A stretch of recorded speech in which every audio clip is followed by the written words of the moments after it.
সুপ্রিয় দর্শক, আমন্ত্রণ সবাইকে আরটিভির প্রতি মঙ্গলবারের বিশেষ আয়োজন গণতন্ত্রের সংলাপ অনুষ্ঠানে। আপনাদের সঙ্গে আছি আমি শ্যামল দত্ত। আপনারা জানেন যে সাম্প্রতিক সময়ে রাজধানী সহ দেশের বিভিন্ন জায়গায় অগ্নিকাণ্ডের ঘটনায় মানুষের মধ্যে একটা নতুন আতঙ্ক তৈরি হয়েছে। রাজধানীর ভবন নির্মাণ নিয়ে নানা প্রশ্ন আছে। পাশাপাশি বিভিন্ন শহরেও যেভাবে ভবন নির্মিত হয়েছে এবং কোনো নিয়ম নীতি না মেনে, তা নিয়ে নানা আলোচনা, এর মধ্যে আমরা নানা উদ্যোগও দেখতে পাচ্ছি।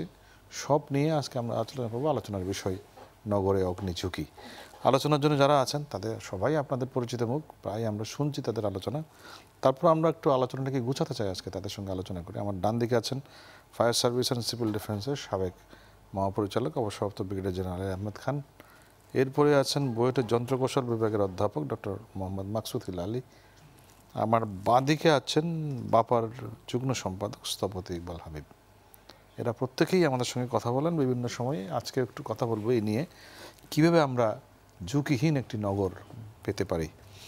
আমাদের এই অনুষ্ঠানের যেরকম রীতি, আমরা অন্য একটি স্টুডিওতে আছেন আমাদের চারজন তরুণ বা সাংবাদিক, তাদের কাছ থেকেও শুনি তারা কী ভাবছেন। দুজন তরুণ আছেন, দুজন সাংবাদিক আছেন বাংলাদেশ প্রতিদিনের সিনিয়র রিপোর্টার মানিক মুনতাসির, আছেন দৈনিক সময়ের আলোর ক্রাইম চিফ আলমগীর হোসেন, এবং আছেন দুজন তরুণ শিক্ষার্থী যারা বুয়েটের শিক্ষার্থী। আছেন বুয়েটের শিক্ষার্থী ও বিতার্কিক আশরাফুল আল শাকুর, এবং বুয়েটের আরেকজন শিক্ষার্থী বিতার্কিক মোহাম্মদ ফাহিম আজরাফ খান। আপনাদেরকেও স্বাগত জানাচ্ছি এই স্টুডিও থেকে। দর্শক, আপনারা চাইলে প্রশ্ন করতে পারেন অথবা মতামত জানাতে পারেন। ফোন করুন স্ক্রলে দেখানো নম্বরে, অথবা লিখুন ফেসবুকে। জানিয়ে রাখি, অনুষ্ঠানটি ফেসবুক এবং ইউটিউবে সরাসরি সম্প্রচারিত হয়। আমি চলে যাচ্ছি মূল আলোচনায়। আমি একটু প্রথমে আমার বাঁদিকে আছেন স্থপতি ইকবাল হাবিব, আপনাকে দিয়ে শুরু করতে চাই। আমরা বিশেষ করে বনানী চুরিহাট্টার পর আমরা এই আলোচনাগুলো শুনছি, এবং গুলশান একটা নতুন বাস্তবতা। সব মিলিয়ে আমরা কিছু উদ্যোগ দেখতে পাচ্ছি। আমি ওই জায়গা থেকে একটু শুরু করতে চাই। এই উদ্যোগগুলো কতখানি ফল দেবে বলে আপনি মনে করেন? ধন্যবাদ আপনাকে। প্রথমেই বলে রাখা দরকার, উদ্যোগের অনেক রকম উদ্যোগ চলছে। তার মধ্যে গতকাল প্রধানমন্ত্রীর নির্দেশনাটা আমার কাছে মনে হচ্ছে এখন পর্যন্ত একটা গুরুত্বপূর্ণ দিকে নির্দেশনা।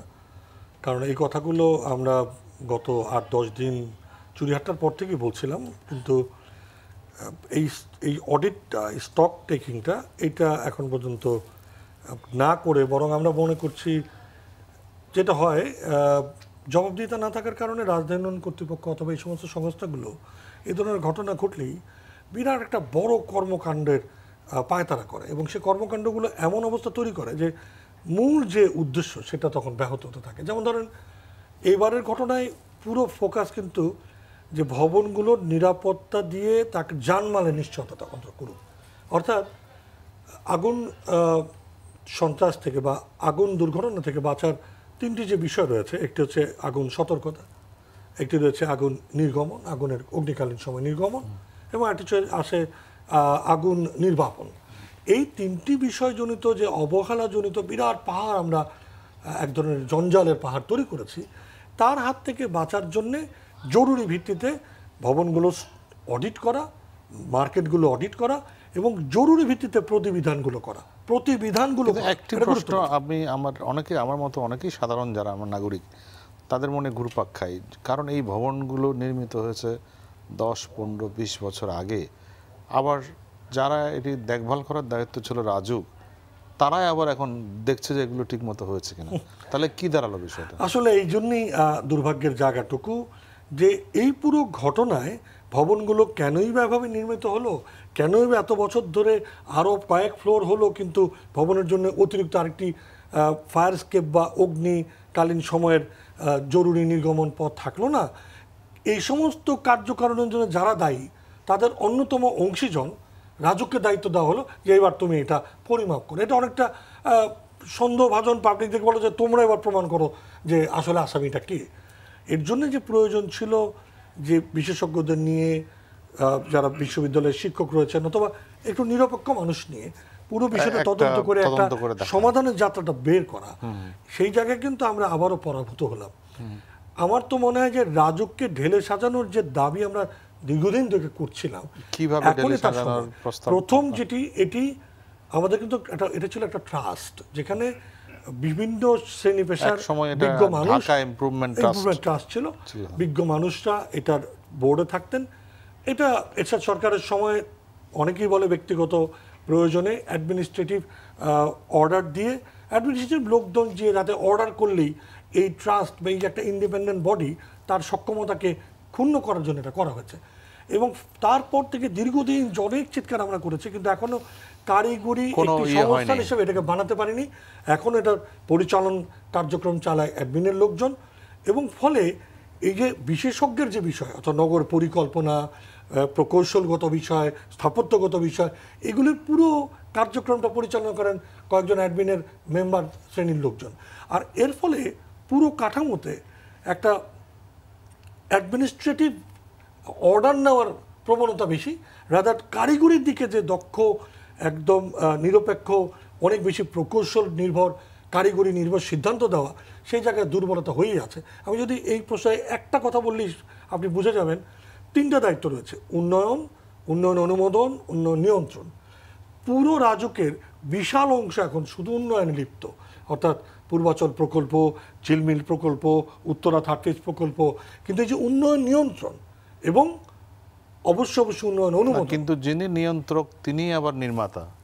ওই কর্তৃত্বটা তৈরি করেছেন, এই তরমিটা যারা তৈরি করেছেন তারা ব্যক্তিগত স্বার্থে করেছেন এবং উচ্চবিত্ত শ্রেণী এটা করেছেন। কারণ তারা তো আজ পর্যন্ত নিম্নবিত্তর জন্য একটি প্রকল্প নেন নাই, মধ্যবিত্তর জন্য একটি প্রকল্প নেন নাই। তাহলে এই হাঁসটা পালার পিছনে যুক্তিটা কি?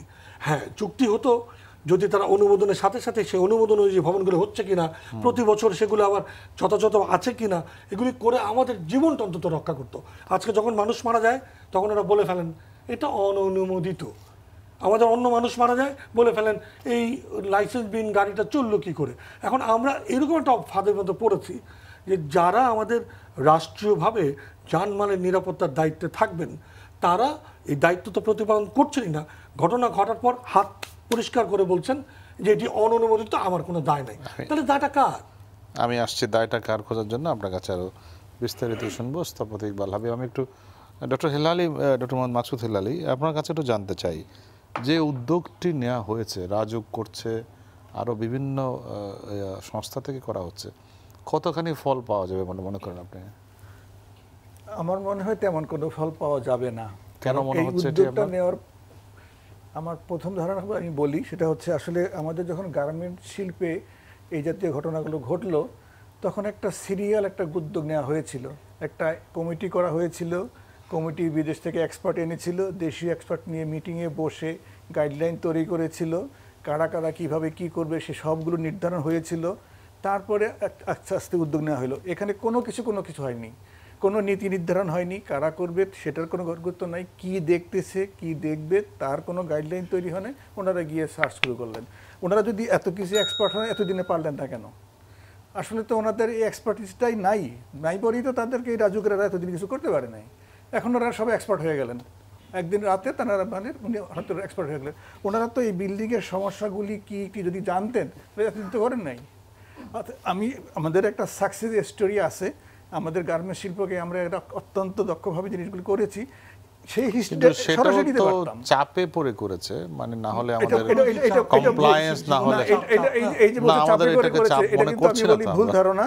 চাপে করেছে, চাপে হওয়ার উদ্যোগ আগে আমি যদি হিস্ট্রিটা বলতে চাই, আইএলও প্রথম এনটিসি গঠন করেছে, এনটিসি নীতি নির্ধারণ হয়েছে, গাইডলাইন তৈরি হয়েছে, চেকলিস্ট তৈরি হয়েছে, চেকলিস্ট সবাই অ্যাপ্রুভ করেছে, তারপরে অ্যালায়েন্স অ্যাকর্ডের জন্ম আফটার 3 or 4 আমি বলছি কমপ্লায়েন্স না হলে এক্সপোর্টে সমস্যা হচ্ছে, একদম চাপে পড়েছে মালিকরা। এই প্রথমের এই উদ্যোগগুলো সব আগে থেকে হয়েছে, তারপরে অ্যালায়েন্স অ্যাকর্ড সেটার থেকে কিছু বেনিফিট নেওয়ার জন্য তারা কাজটা করেছে, কিন্তু এর side by side national leadership অনেক কাজ করেছে, এখনো করছে।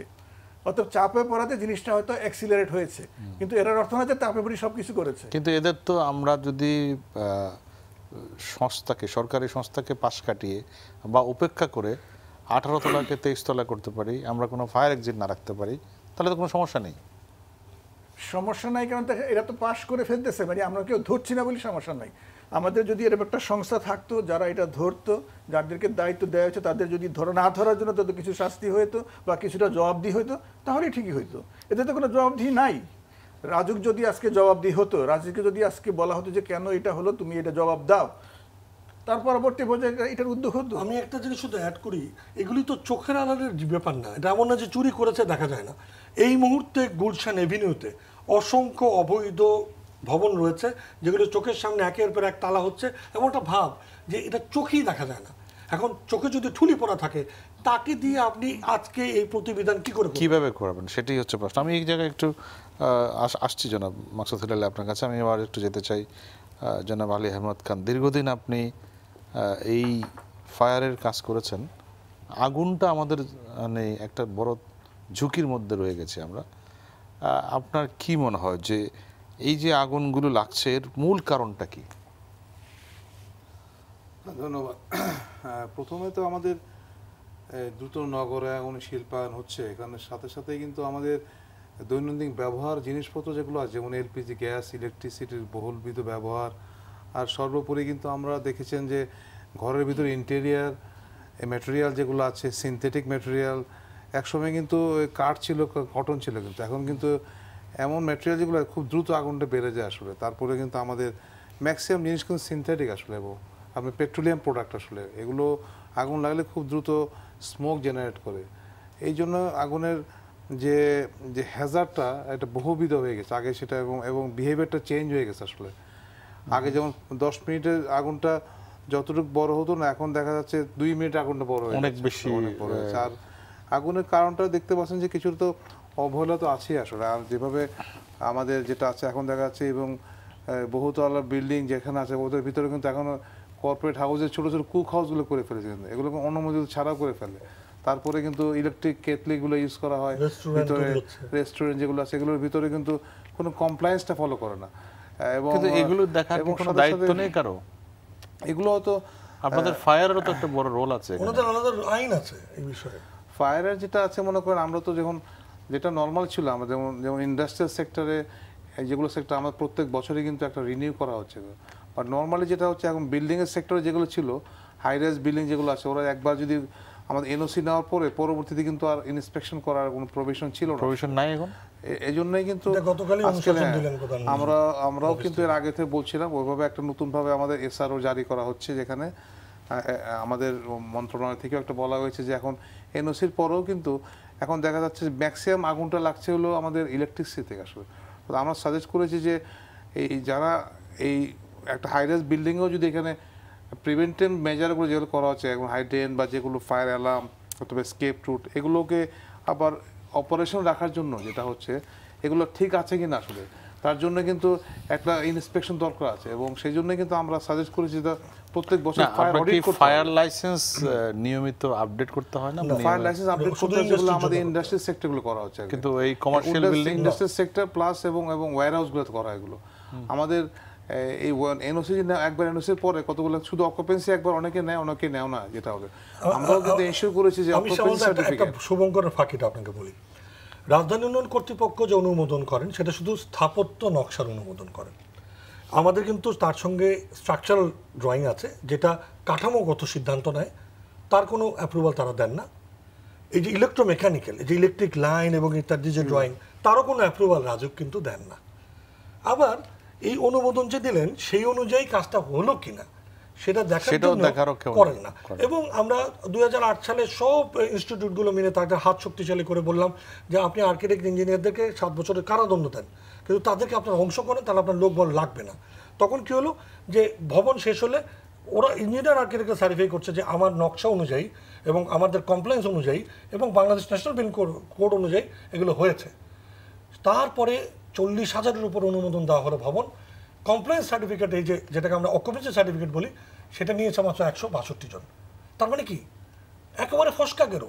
এবং এই প্রক্রিয়ার পাশাপাশি আরেকটা প্রশ্ন করলে আপনি বুঝবেন, আপনি আজকে এই পুরো ভবনটি ইলেকট্রিক্যালে প্রপারলি ওয়ারিং করলেন, এটা কি 20 বছর ধরে একই থাকবে? প্রতি বছর কি এর থাকার একটা কথা না, হ্যাঁ। এর যে লিফট, এটা যদি আপনি নিয়মিত চেক না করেন এই 15 বছর ধরে একই থাকবে।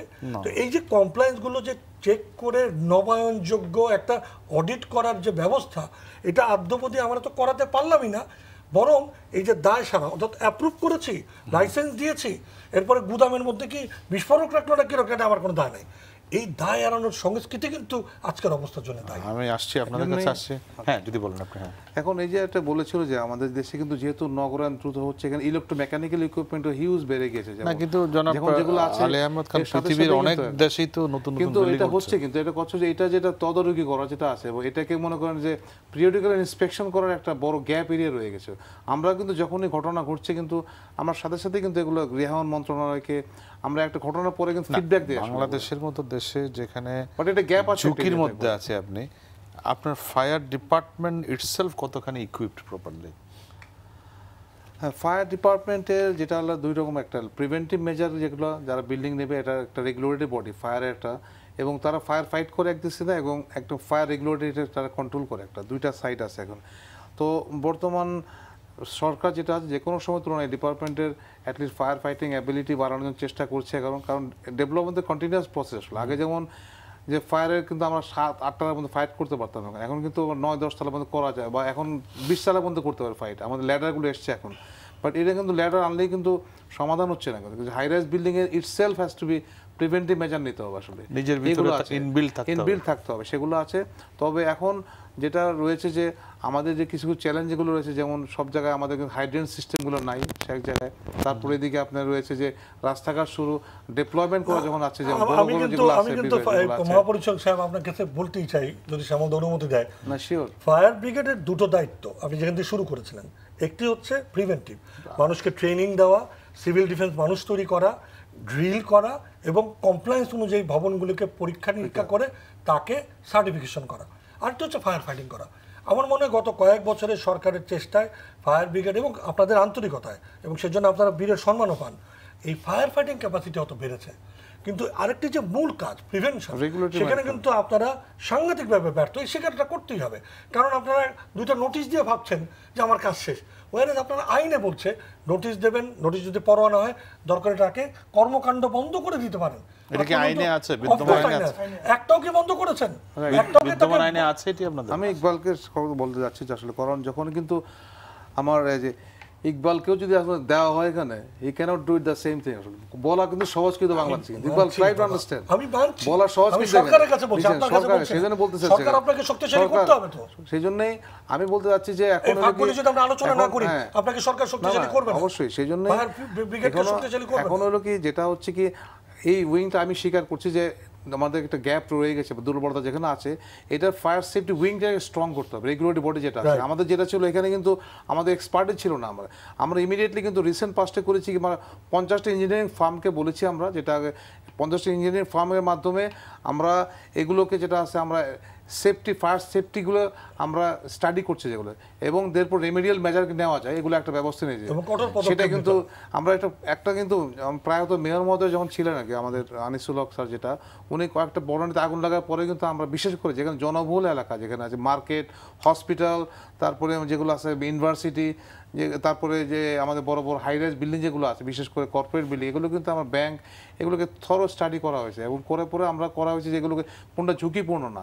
এখন কিন্তু আমরা এদেরকে নোটিশ দিয়েছি, কারণ লিগাল একটা অ্যাসপেক্ট আছে। আসলে আমরা হয়তো আর 4-5 মাসের পরে কিন্তু টাইমটা ওরা সময় নিয়েছে আমাদের কাছ থেকে, কারণ সময় না নিলে তো করা যায় না। এরপরে কিন্তু বেশ কিছু ওরা ইমপ্রুভ করেছে, তবে এখন কিন্তু লিগাল অ্যাকশনের সময় আছে। আমরা একটা বেস গঠন করা হয়েছে, তারপর এখন থেকে কিন্তু আমরা হয়তো নোটিশ দিয়ে এটা ভবন ঝুঁকিপূর্ণ বলা হচ্ছে এখন, সুতরাং তখন কিন্তু লিগাল অ্যাকশন নেওয়া যাবে আসলে। সেই ব্যাপারে আমি বলবো আমাদের সেই জন্য আমরা কিন্তু স্ট্রং একটা পাচ্ছি না, একটা লিগাল, যেটা আমাদের কিছু ম্যাজিস্ট্রেট, কিছু লিগাল অ্যাডভোকেট এবং কিছু ইঞ্জিনিয়ার দরকার আছে আসলে। সেই জন্য আমি আসছি আপনার কাছে জনাব আলী আহমদ খান। আমরা একটু অন্য স্টুডিওতে যেতে চাই, এখানে আমাদের তরুণ বন্ধুরা আছেন, সাংবাদিক বন্ধুরা আছেন। আমি একটু মানিক মুনতাসির, বাংলাদেশ প্রতিদিনের সিনিয়র রিপোর্টার। মানিক, আপনারা যখন এই বিষয়গুলো নিয়ে কাজ করেন তখন কোন গ্যাপটা সবচেয়ে বেশি চোখে পড়ে একজন গণমাধ্যম কর্মী হিসেবে? এখানে আমার মনে হয় সবার আগে যে গ্যাপটা খেয়াল করি, আমরা আসলে একটা ঘটনা থেকে আরেকটা ঘটনার যে শিক্ষা, আমরা শিক্ষাটা নেই না। 2010 সালে যখন আমার নিমতলিতে ঘটনা ঘটলো, এরপরে 2019-এ এসে চুরিহাট্টায় কেন ঘটবে? জাস্ট একই এরিয়ার মধ্যে। তাহলে আমরা যদি নিমতলিতে শিক্ষা নিতাম তাহলে কিন্তু আমার চুরিহাট্টার ঘটনা ঘটতো না। এবং এই সময়ের মধ্যে আপনি দেখেন 2010 থেকে 2009 এই সময়ের মধ্যে আমাদের অন্তত আরও 5 থেকে 7টা বড় বড় ঘটনা ঘটেছে। 10-এ ঘটেছে, 12-এ ঘটেছে, 13-তে 2টা ঘটেছে, এরপরে এসে 19-এ 2টা ঘটলো, সর্বশেষ বনানী। এখন আমরা এই কয়েকটা ঘটনায় 350 থেকে 450 মানুষ পুড়ে মারা গেছে, কিন্তু আমরা শিক্ষা কি নিয়েছি? এটা একটা বিষয়। আমরা যদি শিক্ষা না নেই তাহলে কোনো কিছুতেই কোনো কিছু মানে হবে না। আমরা ঘটনার সময় কিছুটা হইচই করি, তারপরে হ্যাঁ, গিয়ে আর এরপরে আমরা আবার নিজেরা পদক্ষেপগুলো নিই না। ঘুমিয়ে এটি পড়ি। বড় এটা- গ্যাপ মনে হচ্ছে আপনার। ইয়েস। আরেকটা জায়গা হচ্ছে যে আপনার অসুখ হয়েছে, আপনি এখন প্রতিষেধক কিছু একটা নেবেন, কিন্তু অসুখ হওয়ার আগে আপনি কি প্রতিরোধক কিছু নিয়েছিলেন? এইটা আপনাকে ভাবতে হবে যে আপনি একটা বিল্ডিং বানাচ্ছেন, বিল্ডিংটা ভেঙে গেলে আপনি মই দিয়ে ঠেকাবেন, এইটা আপনি মেজারমেন্ট করছেন, এটার জন্য আপনি প্রস্তুতি নিচ্ছেন, কিন্তু বিল্ডিংটা যেন না ভাঙে, বিল্ডিংয়ে যেন অগ্নিকাণ্ডের ঘটনা না ঘটে, আপনি সেটার জন্য কতটা প্রিভেন্টিভ কার্যক্রম আপনি জোরদার করেছেন, সেটা হচ্ছে সবচেয়ে বড় কথা।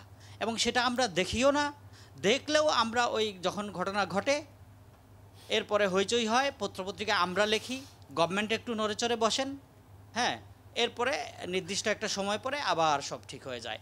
আর এত বেশি ঘটনা ঘটে আমাদের দেশে, একটা ঘটনার রেশ শেষ হতে না হতে আরেকটা ঘটনা চলে এসে, সেক্ষেত্রে পূর্বের ঘটনাটা ভুলে যাওয়া অটোমেটিক্যালি আমরা ভুলে যাই। এখন আমরা যদি চিন্তা করি যে বনানীর ঘটনা আমাদেরকে এমনভাবে কাঁদিয়েছে, আমরা কিন্তু চুরিহাট্টার ঘটনা প্রত্যেকেই বেমালুম ভুলে গিয়েছি। তার আগে যদি আমরা নিমতলির কথা বলি, নিমতলির কথা এখন কাউকে জিজ্ঞেস করলে হয়তো আমরা বলতেই পারবো না যে ওখানে কতজন মারা গেছে, কারণ খুব ঘন ঘন ঘটনাগুলো ঘটছে, বাট আমরা কোনো শিক্ষা নিচ্ছি না।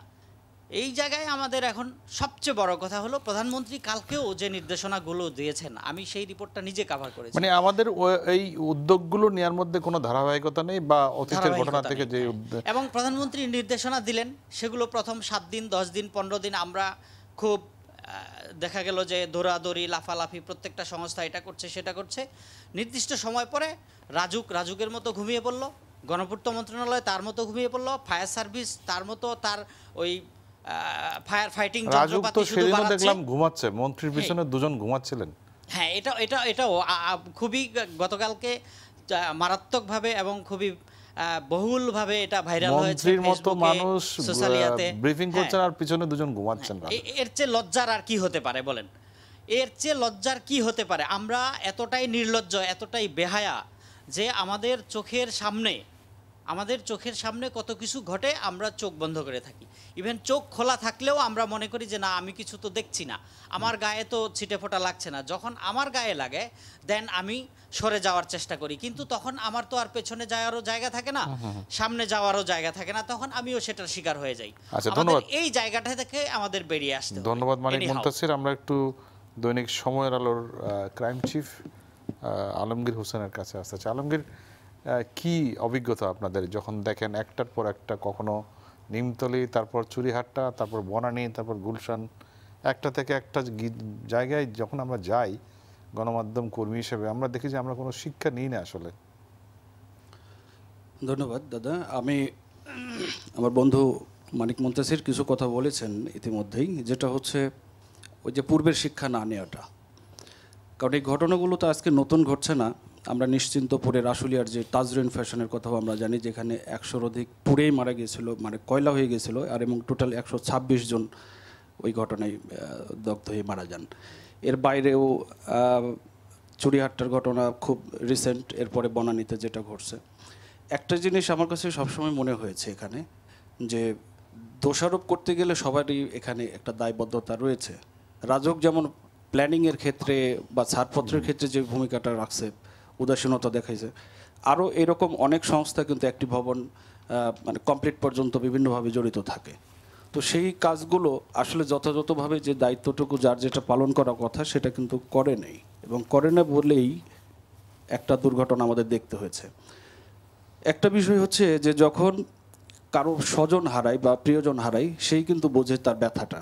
আমরা বাইরে থেকে হয়তো শুধু হতাশ করতে পারি। আমরা রিপোর্ট কভার করতে গিয়ে, যেমন আমি বনানীর এফআর টাওয়ারে যখন অগ্নিকাণ্ড হলো আমি স্পটে ছিলাম, তো সেখানে দেখলাম যে 16-17 তলা এরকম একটা উচ্চতায় হবে, একটা এসির উপর একজন লোক জীবন বাঁচাতে কোনো রকম পাশের ভবনে সে এসির উপরে সে ঠাঁই নিয়েছিলেন। ঠাঁই নিয়ে প্রায় 1 ঘন্টা তার মনোবলটা এতই দৃঢ় ছিল যে 1 ঘন্টা পর্যন্ত উনি ওখানেই অবস্থান করেছেন এবং নানাভাবে কখনো ডিশের তার, কখনো এয়ার কন্ডিশন মেশিনের পাইপ, সেটা ধরেও কোনো রকম চিন্তা করছে যে আমি পাশে আরেকটু সেফ পজিশনে যেতে পারি কিনা। নিচে থেকে হাজার হাজার মানুষ কিন্তু তখন বলছে যে না তুমি এটা করো না, সংকেত দেওয়ার চেষ্টা করছে, কারণ ওই মুহূর্তে মনোবল ঠিক রাখাটা অনেক বড় ব্যাপার ছিল। এর বাইরে অনেক লোক চোখের সামনেই পড়ে মারা গেছে আমরা দেখছি। এখানে যে জায়গাটা হচ্ছে যে অনেক ঘটনাই ঘটে, মানে শত শত ঘটনা বছরে, তো ফায়ার সার্ভিসের হিসাব করতে গেলে 1 ঘন্টা পর্যন্ত একজন মানুষ এসির উপরে বসে আছে, আমরা কি কেউ একটা সিঁড়ি এগিয়ে দিতে পারলাম না? আগায় দিতে পারলাম না। এখানে যে জিনিসটা আমরা দেখলাম যে ইয়ারটা ক্র্যাশ বা এখানে ক্রেনটা ছিল ফায়ার সার্ভিসের, সেটা 10 তলা 12 তলা পর্যন্ত যায়, কিন্তু আগুনের একটা তীব্রতাও ছিল, কিন্তু এর উপরে আর তার পর্যন্ত আর পৌঁছাইতে পারেনি। এখানে শুরুতে যে বিশৃঙ্খলাটা ছিল, সাধারণ জনগণের একটা বড় বিশৃঙ্খলা ছিল, যেটা চুরিহাট্টাতেও ছিল, সব আগুনের ঘটনাতে এটা ঘটে। এটা আমি দুজনেই আপনার গণমাধ্যমের কর্মী, আমি নিজেও গণমাধ্যমে কাজ করি। একটা জিনিস আমি এই ঘটনার সময় দেখেছি, আমার মনে হয়েছে যে মিডিয়া ম্যানেজমেন্ট বলতে কিছু কি ছিল, যে গণমাধ্যমকে ব্রিফ করা বা মানুষগুলোকে ব্রিফ করা, যে আপনারা সব দেশেই তো এরকম একটা ঘটনার সঙ্গে সঙ্গে সামবডি একটা জায়গা থেকে ব্রিফ করা হয় যে আপনারা এখানে আসবেন না, আপনার লোকজন চলে যান, ইয়েকে কাজ করতে দেন, ফায়ার ফাইটিং সিস্টেমকে কাজ করতে দেন। এই জাতীয় কিছু তো দেখলাম না আমরা এখানে। আপনারা এটার অভাব বোধ করেছেন কিনা গণমাধ্যমের কর্মী হিসেবে? ব্যাপক হারে এটা অভাব বোধ করেছি, এবং এটা আসলে টোটালি মিসম্যানেজমেন্ট বলি, বা এই অভিজ্ঞতাটা আমাদের এখনো, এই শিক্ষাটা আমরা নেই। কারণ পাবলিক, আমরা যেটা বলি, তাদের বিবেকের তাড়নায় তারা অনেকে জান, উৎসাহী মানুষ আমরা যদিও বলি, একটা তার না, কিন্তু সবাই তো ওই মোবাইলে ভিডিও করার জন্য যায়, কেউ সেলফি তোলার জন্য যায়, আমরা দেখেছি সেগুলো। হ্যাঁ সেটাই, এবং তাদের মানে মানুষের এত বেশি চাপ ছিল যে ফায়ার সার্ভিসের গাড়ি ঢুকবে অথবা অ্যাম্বুলেন্স একজন আহত ব্যক্তিকে নিয়ে যাবে, সেই স্কোপটাও ছিল না। সেনাবাহিনী গেছে সেখানে পুলিশ, র্যাব সবাই ছিলেন, তারা একটু সরিয়ে দিলে একটু পরে আবার তারা সে একই জায়গায়। সমস্যাটা হচ্ছে এখানে না, আমাদের এই জাতীয় ঘটনা থেকে আমরা যে শিক্ষাটা আমরা নেই, যে এই জাতীয় বড় ধরনের ডিজাস্টার হলে আমরা কিভাবে এই জিনিসগুলো ব্যবস্থাপনায় নিয়ে আসবো, সাধারণ জনগণকে সরানো, মিডিয়া কর্মীদেরকে একটা নির্দিষ্ট জায়গায়। আমাদের মিডিয়া কর্মীদেরও মধ্যে কিছু ছিল যারা আপনারা নিশ্চয়ই খেয়াল করেছেন, ক্রাইস্টচার্চে যখন ঘটনাটি হয় এই যে কদিন আগে, তখন উইদিন অ্যান আওয়ার তাদের যিনি পুলিশের হেড, তিনি কিন্তু একটা ছোট ব্রিফ করে দিয়েছেন যে হোয়াট এক্স্যাক্টলি হ্যাপেন, প্রাথমিক একটা ধারণা দিয়ে। আমাদের এখানে আমরা কাউকে দেখলাম না যে পরদিন পর্যন্ত যে পুরো জিনিসটার একটা, সেটা ফায়ার ফাইটিং সিস্টেম থেকেই হোক বা পুলিশের থেকে হোক বা সরকারের রাজুকের থেকে হোক, somebody have to brief the media. এবং যে কারণে আমাদের এই নিয়ে অনেক আত্মসমালোচনা আছে, যে আমরা দেখেছি রানা প্লাজার সময় উদ্ধারের সময় গর্তের ভিতরে আমাদের রিপোর্টাররা ঢুকে গিয়ে ওখান থেকে লাইভ করার চেষ্টা করছেন, এগুলো নিয়ে ব্যাপক সমালোচনা আছে। আমাদের এটা আসলে আমাদের রেওয়াজের মতো, আসলে অনেক ঘটনাই ঘটে, কিন্তু আমরা কিন্তু পাবলিককে সেভাবে বলি না, এবং না বলার ফলে যেটা হয় এক ধরনের রিউমারও তৈরি হয়, এক ধরনের মিথ্যা তথ্য ভাইরাল হয়। এখানে যে কাজটা করা উচিত ছিল, একজন অন্তত মিডিয়াম্যান যে ঘন্টায় বা আধা ঘন্টা 1 ঘন্টা পর ব্রিফ করতেন যে এখন এই পজিশন আছে, এরপরে এইটা আপডেট, আমরা সেটা আসলে কখনোই পাই না। আর যে কথাটা হচ্ছে যে কোনো বড় আগুন হোক, দুর্ঘটনা হোক, প্রত্যেকটাতেই তো তদন্ত কমিটি হয়, ফায়ার সার্ভিসের হয়, বিভিন্ন জায়গা থেকে হয়। কিন্তু দুঃখজনক হলেও এটা সত্য যে আমরা কি কখনোই কোনো তদন্ত প্রতিবেদন আমরা কি জনসম্মুখে আলোর মুখ দেখিনি, কখনোই দেখি না। আবার সেই প্রতিবেদনটা দেওয়া হলেও এমনভাবেই হয়, হয়তো সেটা কখনো কোনো ব্যবস্থাও নেওয়া হয় না, কারণ আমরা যেহেতু একের পর এক ঘটনাগুলো ঘটে যাচ্ছে, সেটাই এইভাবেই আসলে উত্তরটা আসে যে আসলে কোনো ব্যবস্থা হয় না। আমি আসছি আলমগীর, আপনার কাছে আবার আসবো, আপনাদের কাছ থেকে গণমাধ্যম কর্মীর অভিজ্ঞতাগুলো শুনবো। আরও দুজন শিক্ষার্থী আছে, বুয়েটের শিক্ষার্থী আছেন, আশরাফুল আল শাকুর, তারা নিজেরা দুজনেই পুরো কৌশল বিভাগের ছাত্র, এবং তাদেরও নির্মাণ বিষয়ে নিশ্চয়ই অভিজ্ঞতার একেবারে শেষ পর্যায়ে, পড়াশোনার শেষ বর্ষে আসেন। আশরাফুল আল শাকুর, আপনারা তরুণ শিক্ষার্থীরা কি দেখেন এই যে ঢাকা শহরের যে উন্নয়নের চেহারা আমরা দেখি, সেটি আসলে কতখানি টেকসই উন্নয়ন? আচ্ছা, আসলে উন্নয়ন বলতে আমরা আসলে উঁচু উঁচু বিল্ডিং সুন্দর রাস্তাঘাট এইটা দেখতে আসলে পরিচিত হয়ে থাকি।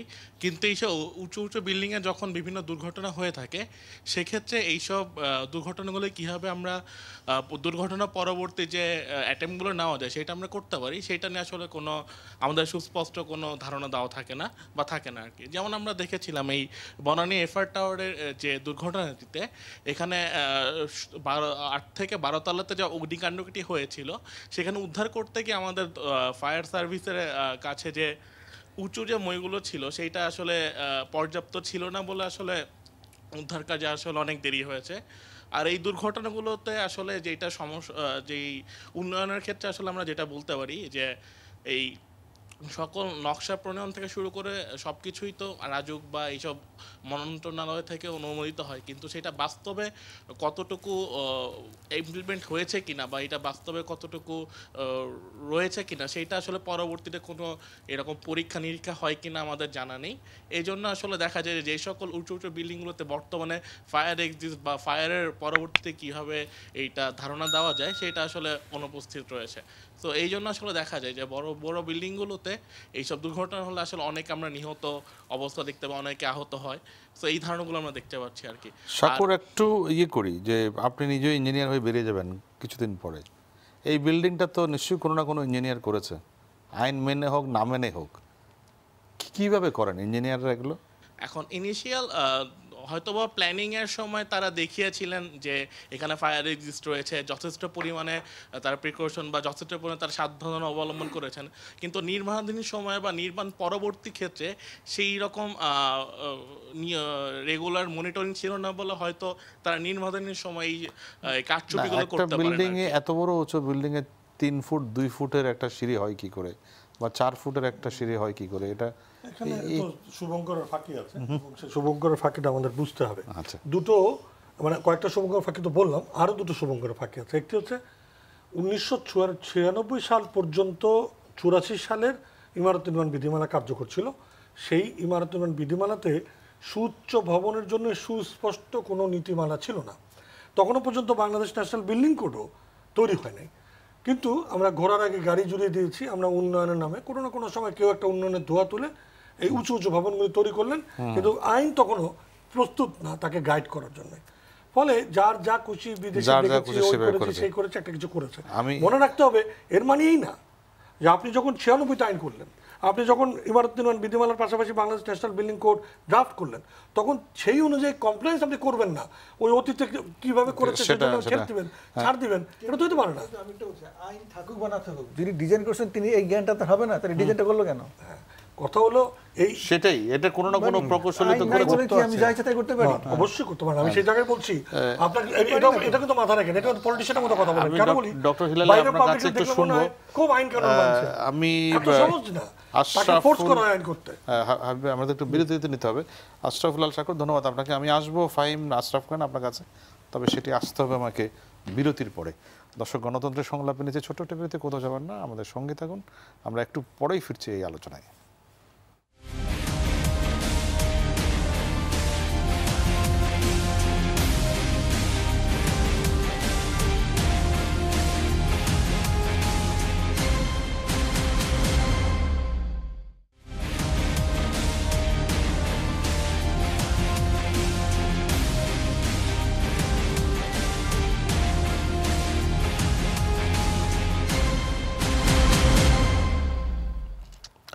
দর্শক, বিরতির পর আপনাদের আবারও স্বাগত জানাচ্ছি আমাদের মঙ্গলবারের বিশেষ আয়োজন গণতন্ত্রের সংলাপে। আপনাদের সঙ্গে আছে আমি শ্যামল দত্ত। আমরা আলোচনা করছিলাম অগ্নি ঝুঁকি নিয়ে, যেটি আমরা প্রতিনিয়তই যে ঝুঁকির মুখোমুখি আছি এই শহরে।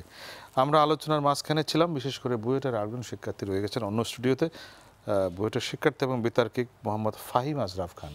আমি একটু ফাহিমের কাছে যেতে চাই। ফাহিম, তরুণ শিক্ষার্থী হিসেবে আপনারা কি দেখেন এই যে ঝুঁকি, এই যে আগুন, একজন প্রকৌশলী হিসেবে আপনারা কদিন পরেই কাজে নেমে পড়বেন, কি ধরনের ঝুঁকি নিয়ে আপনারা চিন্তা করেন আসলে? ধন্যবাদ। আসলে আমার সবসময় যে জিনিসটি মনে হয়, জাতি হিসাবে আমরা সবসময় আসলে খুব সারফেস লেভেলে চিন্তা করার চেষ্টা করি। দেখুন, এই যে নিমতলিতে অগ্নিকাণ্ড হয়ে গেল, চকবাজারে অগ্নিকাণ্ড হয়ে গেল, আমরা কি মনে করি, এই যে যত সব কেমিক্যাল ফ্যাক্টরি আছে এগুলোকে সব উচ্ছেদ করে দাও। কিন্তু এই যে এইসব অগ্নিকাণ্ডে কারা সবচেয়ে বেশি এফেক্টেড হয়, সেই স্থানীয় মানুষেরা। কিন্তু রাজুক যখন সেই কেমিক্যাল ফ্যাক্টরিগুলো উচ্ছেদ করতে যায়, কাদের পক্ষ থেকে সবচেয়ে বেশি প্রতিবাদ আসে? আবার সেই স্থানীয় মানুষগুলো। আসলে এটি অনেকটা সাপুরের খেলার মতো, যে সাপ তাকে প্রতি মুহূর্তে দংশন করতে পারে, সেই সাপুরেই কিন্তু সেই পেলে পুষে সেই সাপকে বড় করে তোলে। অর্থাৎ কেননা এই সাপই আসলে তার উপার্জনের একমাত্র মাধ্যম। ঠিক একইভাবে সেই সব নিমতলি কিংবা চকবাজারের স্থানীয় মানুষদের কাছে কিন্তু এই কেমিক্যাল ফ্যাক্টরিগুলো পুরুষের পর পুরুষ ধরে একমাত্র উপার্জনের মাধ্যম। অর্থাৎ তাদেরকে যখন আপনি অন্য কোনো জায়গায় কর্মসংস্থানের সুযোগ না দিয়ে সেই উচ্ছেদ করতে যান, আজকে হয়তো উচ্ছেদ কর্মসংস্থানের সুযোগ দিলেও তো যায় না। যেমন আমরা শুনছি এই যে নিমতলির এদেরকে বলা হয়েছিল যে আপনারা কেমিক্যাল নগরী করা হবে, কেমিক্যাল, কিন্তু কেউ যেতে আগ্রহী না। জি, অ্যাকচুয়ালি দেখুন, আমরা কিছুদিন আগে যখন ট্যানারি শিফট করতে চেয়েছিলাম, সে ট্যানারি শিফট করতে আমরা কত বছর সময় নিয়েছি।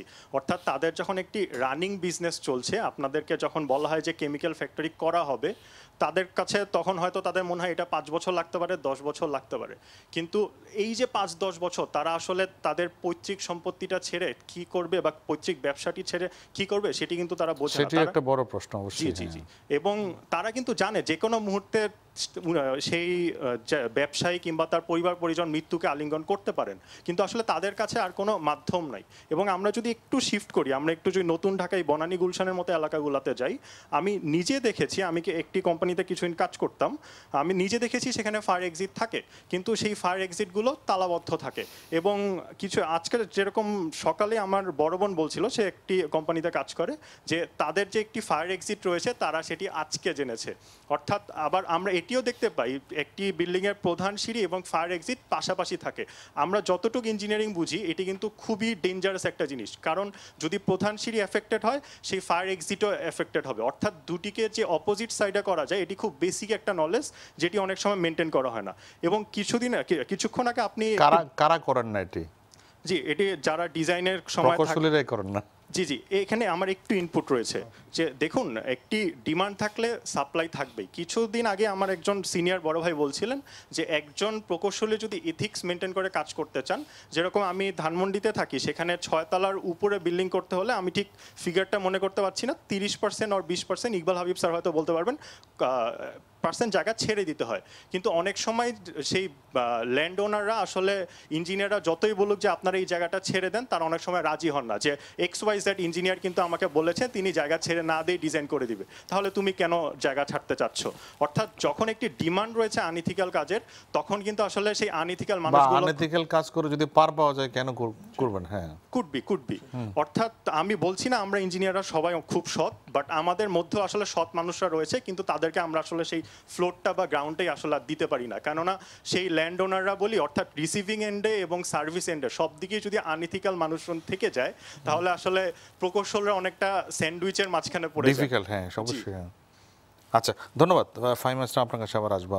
আমি একটু জনাব মাকসুদ হেলাল আপনার কাছে আসতে চাই, যে আপনার কি মনে হয় যে এই যে প্রক্রিয়াটির মধ্য দিয়ে আমরা বেড়ে উঠছে, শহরের পর শহর বেড়ে উঠছে, শুধু ঢাকা শহর নিয়ে আমরা আলোচনা করছি, ঢাকার বাইরে তো আরও ভয়াবহ অবস্থা, সেখানে কোনো অথরিটিই নেই বলতে গেলে অনেক জায়গায়। সেখানে অথরিটি নাই, আবার একই সঙ্গে এত ব্যাপক হাইরেস বিল্ডিংও নাই, তবে সেখানেও আইন না মানার প্রবণতা সবটাই আছে। আমাদের আসলে যেটা প্রধান প্রয়োজন বলে আমি যেটা মনে করতে চাচ্ছি, আমরা যেটা আলোচনায় বুঝতেছিলাম যে আসলে আগুন লাগার জন্য প্রিভেন্টিভ জিনিসটা আমাদের সবচেয়ে বেশি প্রায়োরিটি। আর প্রিভেন্টিভ ব্যাপারে দুইটা জিনিস থাকে, একটা ইলেকট্রিক্যাল আর একটা হচ্ছে এলপিজি। ইলেকট্রিক্যাল যে সব যন্ত্রপাতি আমাদের দেশে তৈরি হয়, আপনি নয়াপুর রোডে গেলে যে কোনো কোয়ালিটির জিনিসপত্র পাবেন। একটা ভালো কোয়ালিটির জিনিস এটা বিকায় না, কারণ দাম বেশি। আমরা সবসময় সবচেয়ে লোয়েস্ট কোয়ালিটির জিনিসটা কিনি, সেটাই লাগাই, যেটা সহজে অগ্নি তৈরি করার জন্য ভূমিকা নেয়। আবার একটা তার যেটা আমরা তৈরি করি, এটার মধ্যে যত বেশি ইম্পিউরিটি থাকে তত বেশি অ্যাক্সিডেন্ট ঘটায়, সস্তা দামে পেয়ে সেটাই আমরা কিনি। এই চরিত্রগত আমাদের এই জিনিসটা আছে যে আমরা সবসময় যত খারাপ জিনিসটা সেটাই কিনি, এবং এই তারগুলি আমরা লাগাই, এবং এই ইলেকট্রিক তারগুলি হচ্ছে আসলে আগুনের সূত্রপাত, সবচেয়ে প্রথম সূত্রপাত হচ্ছে আগুন তৈরির জন্য। দ্বিতীয় ক্ষেত্রে যেটা বলতেছি প্রিভেন্টিভ, আরেকটা যেটা আমরা যেটা বলতেছিলাম যে আগুনের ক্ষেত্রে আমরা শুধু এসকেপ রুট চিন্তা করতেছি। আরেকটা জিনিস আছে, আসলে আগুন নিয়ন্ত্রণের জন্য অনেকগুলো জিনিস আছে। আগুন নিয়ন্ত্রণ প্রথম হচ্ছে আগুনটা লাগানো, যেটা ইলেকট্রিক দিয়ে করানো যায়। দ্বিতীয় হচ্ছে আগুনটা না ছড়ানো, সেটা কিন্তু আমরা এটাকে কনফাইন করে রাখতে পারি। আমাদের বিল্ডিংগুলি এভাবে ডিজাইন করে সেপারেট করে রেখে দিয়ে আমরা আগুনটাকে ছড়াতে বাধা দিতে পারি। তৃতীয় হচ্ছে এসকেপ রুট, যেটা আমরা তৈরি করতে পারি। তো আমাদের আসলে প্রথম দুইটার দিকে থেকে আমরা একেবারেই দুর্বল। আগুন লাগানো জিনিসটা আমরা দেখি না, আগুনটা যাতে ছড়িয়ে পড়তে না পারে এটা আমরা ঠেকাই না। তারপরে ফাইট করে লাভ নাই, আগুন যখন ছড়িয়ে গেছে তখন ফায়ার ব্রিগেডে করে লাভ নাই, মানুষ তখন মরে গেছে। তখন তারা এটাকে আরো ব্যাপক হারে যাতে অন্য বিল্ডিংয়ে না যায় সেটাই মূলত ছড়ায়। তা আমাদের আসলে এই দুইটার দিকে বেশি নজর দিতে হবে, আগুনটা কিভাবে লাগে। কিন্তু আমি একটু জন্য ফেলালে একটা পর্যায়ে তো আমরা অলরেডি হয়ে গেছে, ঢাকা শহরের যে অপরিকল্পিত উন্নয়ন বা যেভাবে হোক না কেন একটা স্ট্রাকচারাল সিস্টেমের মধ্যে আমরা চলে গেছি, এগুলোকে নিয়মে আনার কোনো উপায় আছে কি? অবশ্যই ফায়ারের যে কোনো সমস্যা সলভেবল, আপনাকে শুধু কিছু পয়সা খরচ করতে হবে, একটু ডিজাইন করতে হবে। একটা বিল্ডিং ভেঙে কি যাওয়ার ধরনের পয়সা খরচ করতে হবে? জি, কি পরিমাণ পয়সা খরচ করতে যে হবে? বিল্ডিংটা ভেঙে রোয়ারানিতে যে বিল্ডিংটা এই ঘটনাটা ঘটেছে, আর এই যে RF tower, FR tower, Faruk Rupayan tower, Faruk Rupayan tower, আমি এটা একটা ডিজাইন করে, আমি এটা দেখেছি ভালো করে, এটা আমি গবেষণা করেছি, এটার একটা সলভ আমি ডিজাইন চিন্তা করেছি, আমি এস্টিমেট করেছি। আমি দেখেছি যদি এটা কি আগুন লাগার পরে করেছেন না আগে আগুন লাগার করেছেন? পরের দিন। আচ্ছা, আগুন লাগার পরের দিন আমি এটা ডিটেইল ভাবে গেছি, ডিটেইল ছবি উঠাইছি, ডিটেইল এস্টিমেট করছি। মানে পুরো আমি ভবনটা ঘরে আপনি উঠেছেন? ইনশাআল্লাহ। আচ্ছা, তারপরে এটা আমি পুরো ছবি এঁকে বাসায় বসে বসে কি কি হতে পারতো তার টোটাল সলিউশনটা করেছি, একটা এস্টিমেট করেছি। আমি দেখেছি এটা 1 কোটি টাকার উপরে না। ওই বিল্ডিং এর এটা 1 মাসের ভাড়া, যদি আমি পার স্কয়ার ফিট 60,000 টাকা করে ধরি, 70,000 টাকা ধরি, আমি আপনার সাক্ষাৎকারটা দেখেছি একটি কাগজে। এক মাসে ভাড়া খরচ করলে সে এটা করে ফেলতে পারতো, একটা মানুষ মারা যেত না। কিন্তু কে করবে? ওখানে তো 3 পক্ষ আছে, এক পক্ষ ডেভেলপার, এক পক্ষ উপরের তলার মালিক, আর এক পক্ষ নিচের ভূমির মালিক। না, তিনজনই মালিক, এরা তিনজনই মালিক।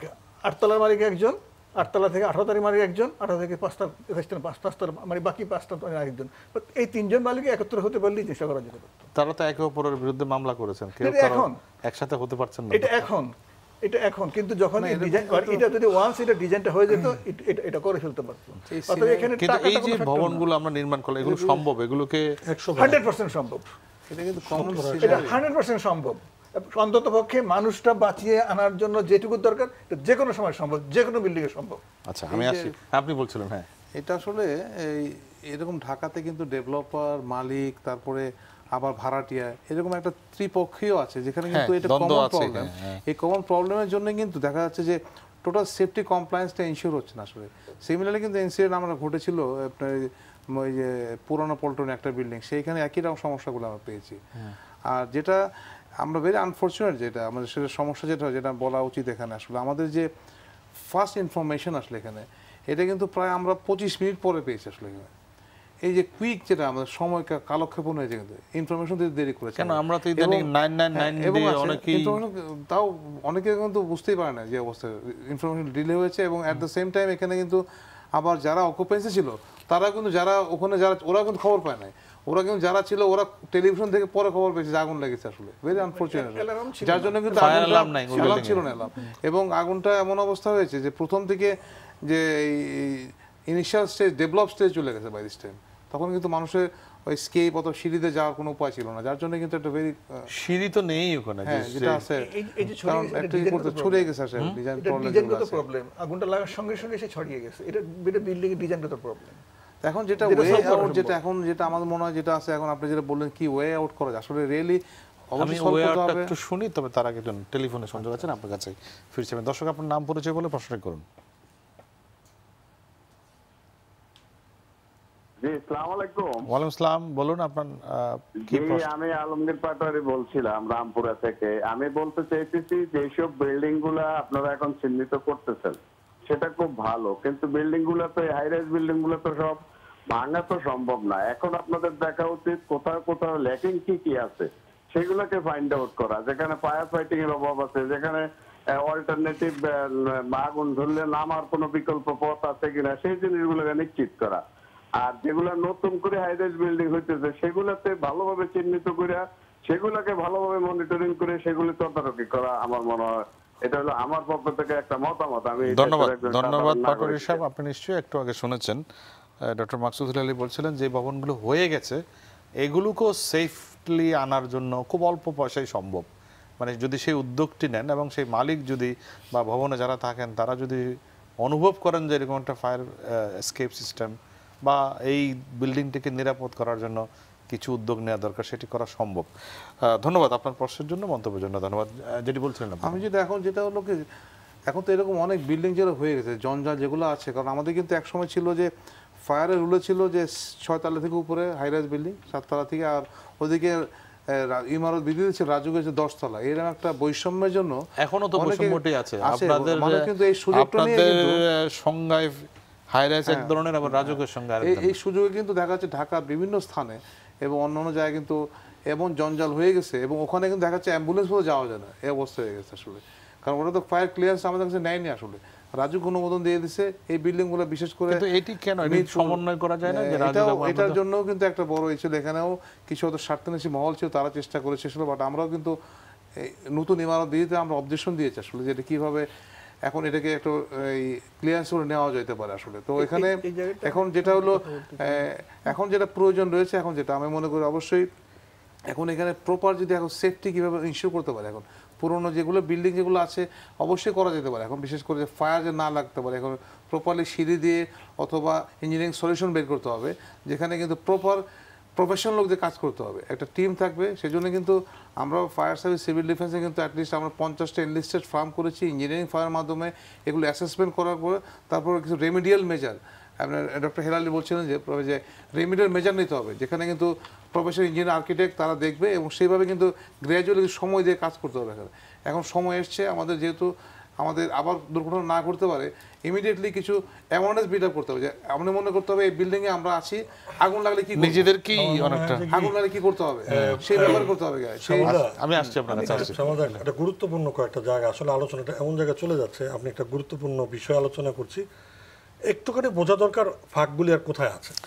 আরেকটা গুরুত্বপূর্ণ ফাঁক হলো আমরা ইমারত নির্মাণ বিধিমালা শুধু ঢাকার জন্য অথবা চিটাগংয়ের জন্য বা রাজশাহীর জন্য, কিন্তু ভবন সারা বাংলায় হচ্ছে না। এটা কি শুধু ঢাকার জন্য না সারা বাংলাদেশ? না, সারা বাংলাদেশের জন্য ইমারত নির্মাণ বিধিমালা শুধু রাজধানী উন্নয়ন কর্তৃপক্ষের মধ্যে, সিডিএর ইমারত নির্মাণ বিধিমালা, কিন্তু মানে প্রতিটার জন্য আলাদা আলাদা। কিন্তু সারা বাংলায় যত ভবন হবে সেগুলির কন্ট্রোল হবে বাংলাদেশ ন্যাশনাল বিল্ডিং কোড থেকে। সেই ন্যাশনাল বিল্ডিং কোড পরিষ্কার ভাষায় বলছি, এটির মূল সূত্র ছিল যে এটির জন্য আলাদা কর্তৃপক্ষ থাকবে। সেই ন্যাশনাল বিল্ডিং কোড যখন তৈরি হয় আমরা কোনো কর্তৃপক্ষ তৈরি করলাম না, তার মানে ওই যে বললাম সাঁতার কাটতে দিলাম কিন্তু হাত পা সব বেঁধে দিলাম। করলাম কি, রাজধানী উন্নয়ন কর্তৃপক্ষ যার কাজ ছিল ইমারত বিধিমালা, যেটা সে নিজেই প্রতিপালন করতে পারছিল না, তার হাতে ওই কাস্টোডিয়ানশিপটা দিয়ে দিলাম। ফলে শুধু ঢাকা, সারা বাংলাদেশ কোথায় পড়ে রইল হাওয়ার মধ্যে।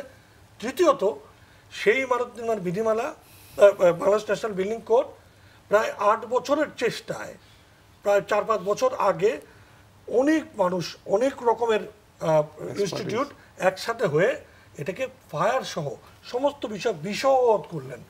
একজন প্রয়াত আর্কিটেক্ট ছিলেন খন্দকার তাজউদ্দিন, হেলালি ভাই, এরকম অনেক লোক, এবং সবাই মিলে এটা করার পর সেটা আজকে 4.5-5 বছর ধরে পড়ে আছে অনুমোদনের জন্য। অর্থাৎ আপনি সারা বাংলায় এই নিয়ন্ত্রণ যে করবেন, যে কথাটা বলার চেষ্টা করছি সেটা হচ্ছে এই যে আমরা জবাবদিহিতাহীন এমন একটা সংস্কৃতি তৈরি করেছি, যে অনুমোদন দিচ্ছে সে দেখতে চায় না যেটা ঠিক মতো হচ্ছে কিনা, যে লাইসেন্স দিচ্ছে সে জানতে চায় না যে পরে কি ওটার মধ্যে গোডাউনের মধ্যে কি তেজস্ক্রিয় জিনিসপত্র ঢুকাচ্ছে কিনা, যিনি মাঝে মাঝে অর্ডার দিচ্ছেন যে আপনার এটা ঠিক নাই, কিন্তু কি ঠিক কেন ঠিক না করলে আপনাকে বন্ধ করে দিব সেটা তিনি করছেন না। একই রকম ভাবে আমি একবার একটা লিফট লাগালাম, একবার একটা ইলেকট্রিফিকেশন করলাম, সেটা 15-20 বছর ধরে আমি ভাবলাম যে খুব ইনট্যাক্ট থাকবে, এটার একটা সার্টিফিকেশন নিয়মিত সার্টিফিকেশন। আমরা পরিবীক্ষণের ক্ষেত্রে এতটাই দুর্বল। এখন করছে কি, ড্রয়িং আছে কিনা, অমুক আছে কিনা, যেই মুহূর্তে একজন স্থপতি এবং প্রকৌশলী ড্রয়িং করছেন, তারপরে যখনই ইমারত নির্মাণ বিধিমালা হোক আর বাংলাদেশ ন্যাশনাল বিল্ডিং কোড হোক, এই কর্তৃপক্ষ যখন স্বাক্ষর করে অনুমোদন দিচ্ছেন, তারপরে দায় কিন্তু আর ওই প্রকৌশলীর স্থপতির থাকে না। যদি আমরা যেটা বলেছিলাম ইমারত নির্মাণ বিধিমালায় যে 2008-এ সুপারভিশনের পরে অকুপেন্সি সার্টিফিকেটের দায়িত্ব তো তাদেরকে দেন, দরকার হলে 7 বছর কারার জন্য তারা খাবে, তারা সার্টিফাই করবে যে না আমার নকশা অ্যাপ্রুভ করেছে এক, কিন্তু কাজটা সেভাবে করে নাই। এই সার্টিফিকেশন আমি তো সেটা আপনাকে বললাম 40,000 অনুমোদন দিয়েছে, 161টা মাত্র সার্টিফিকেশন দিয়েছে। তার মানে ওইখানে তারা ফসকা গেরো করে কামাই রোজগার করে ব্যস্ত ছিল। এই কাজগুলো এই জায়গাগুলো যদি এইগুলোকে অ্যাড্রেস করতে হবে, জবাবদিহিতা যদি না করি, এখন আমরা কি করবেন, এখন আবার ওই কর্তৃপক্ষ দায়িত্ব দিলেন, এবার বসে বসে তুমি 124টা অথবা 24টা টিম করে বাছাই করা কোনটা কোনটা ইয়ে আছে, গাফিলতি আছে। খেলাটা বুঝেন, গাফিলতি তো হাজার রকমের গাফিলতি থাকতে পারে। আমরা হাত জোর করে বলেছি শুধুমাত্র জীবন বাঁচানোর গাফিলতিগুলি চিহ্নিত করে 3 মাসের থেকে 4 মাসের মধ্যে সেগুলি সূত্র করার ব্যবস্থা করেন। এবং উনি 1 কোটি টাকার কথা বলো তো, কোনো হাইরে হয়তো 50 লাখ টাকা খরচ করলে হতে পারে, কিন্তু সেই কাজটি আপনি আবার রাজুককে যদি আবার দায়িত্ব দেন তাহলে আপনি বুঝতেই পারেন এটা হবে না। আমরা বলছি, কিন্তু এটা উনি বলছেন যে এটা আমাদের গুড एग्जांपल আছে, আমরা যে সেই গুড এক্সাম্পল কথা বলছি, তাজরিনের পরে আমরা তো করেছি, আমরা সিটি কর্পোরেশনের দায়িত্ব করেছে, সিটি কর্পোরেশন যেহেতু জনগণের নির্বাচিত প্রতিনিধি তারা, এবং তার সঙ্গে বিভিন্ন বিশ্ববিদ্যালয়, বিভিন্ন ইনস্টিটিউট তাদেরকে ইনভলভ করে, তারা সবাই মুখিয়ে আছে। সিটি কর্পোরেশন কি যথার্থ অথরিটি? কারণ এই যে বলে দিচ্ছি আপনাকে কেন যথার্থ অথরিটি কেন, আইন বলছে জানমালের নিরাপত্তায় একমাত্র সিটি কর্পোরেশন। কিন্তু এই যে ভবনে এফআর টাওয়ারে যে রেস্টুরেন্টগুলো ছিল তারা তো সিটি কর্পোরেশনের ট্রেড লাইসেন্স নিয়েছে, তারা কি একবারও দেখেছে ওখানে? যে আমি সেই জন্য আপনাকে বলেছি, আমাদের একটা ফোন আছে, ফোনটি নিয়ে আসি। হ্যাঁ দর্শক, আপনার নাম পরিচয় বলে প্রশ্ন করুন। ইসলাম, আমি মোহাম্মদ আদিল বলছিলাম ঢাকার মোহাম্মদপুর থেকে।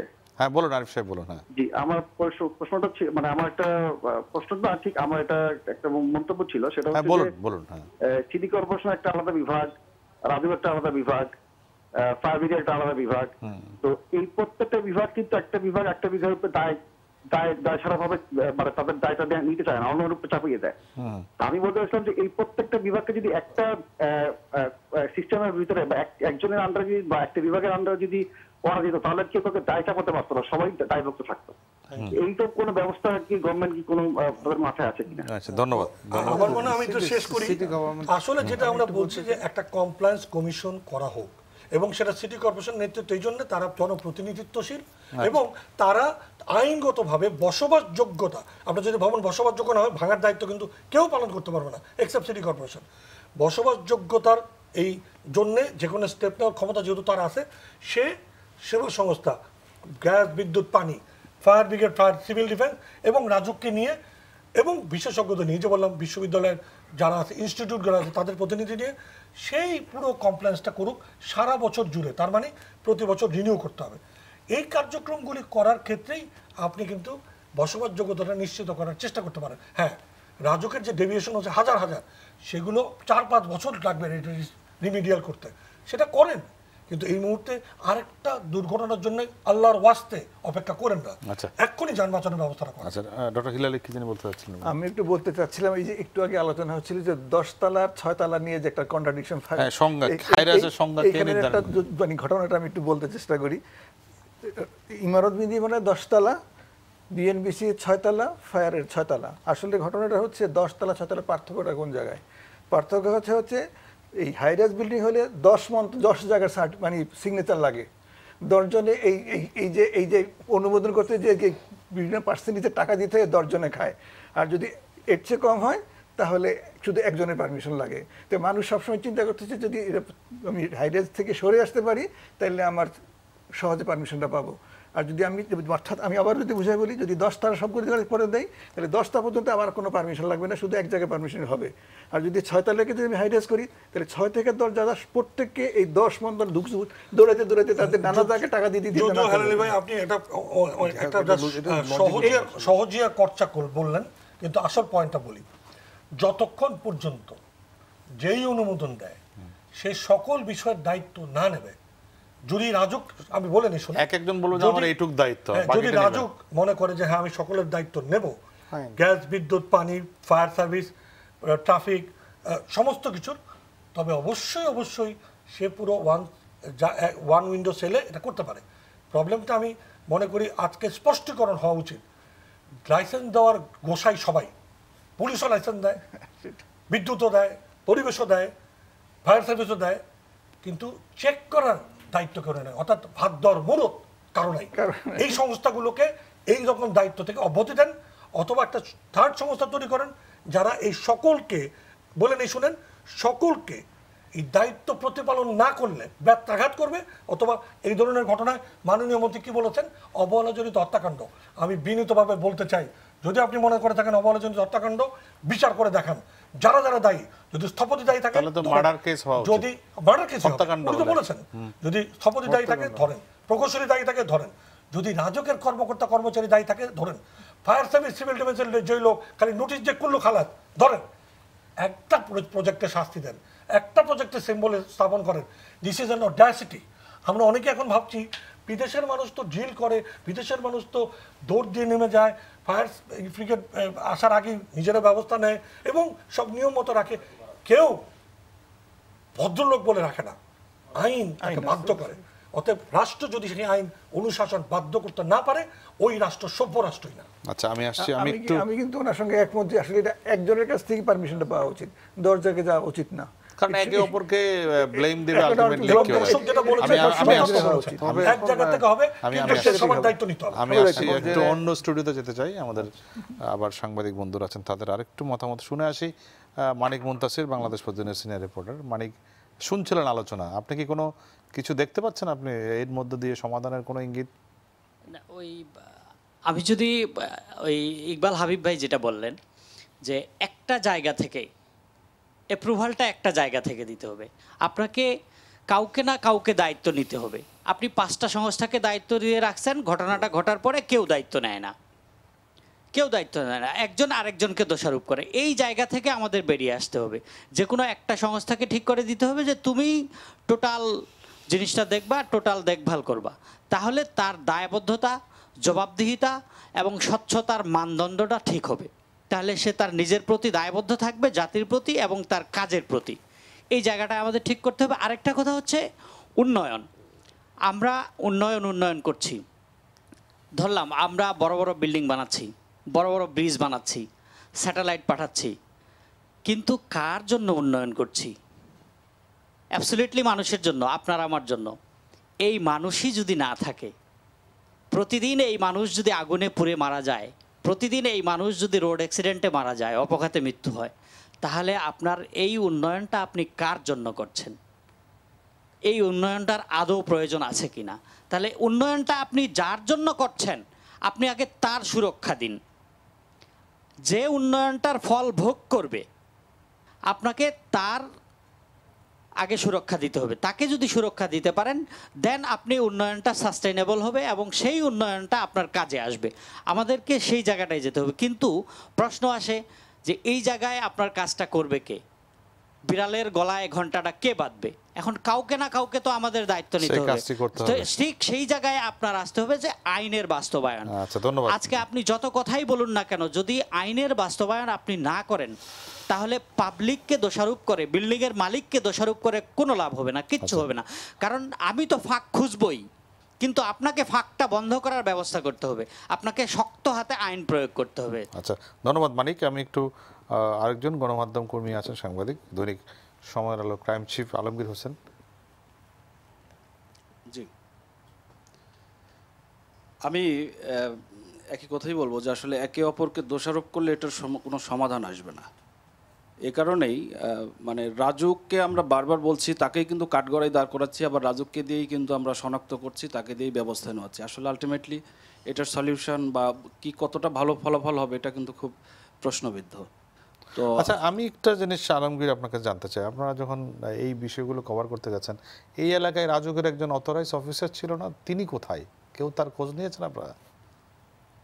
আসলে আমরা তো মূলত আগুনের এত ভয়াবহতা এবং এটার ফলো এই পর্যায়ে কিন্তু আসলে আমার মনে হয় যে খুব বেশি কেউ ফলো করেনি। তবে আপনি যেটা বলছেন এটা করা উচিত ছিল, কারণ ওই এলাকার দায়িত্বশীল রাজুকের কর্মকর্তা তো আছেন বনানী এলাকার, তার তো দেখার দায়িত্ব ছিল যে এই ভবনগুলো যে নির্মিত হয়েছে রাজুকের আইন মেনে হয়েছে কিনা। এটা কি আমরা কেউ এই দিকে গণমাধ্যম কর্মীরা নজর দিয়েছে?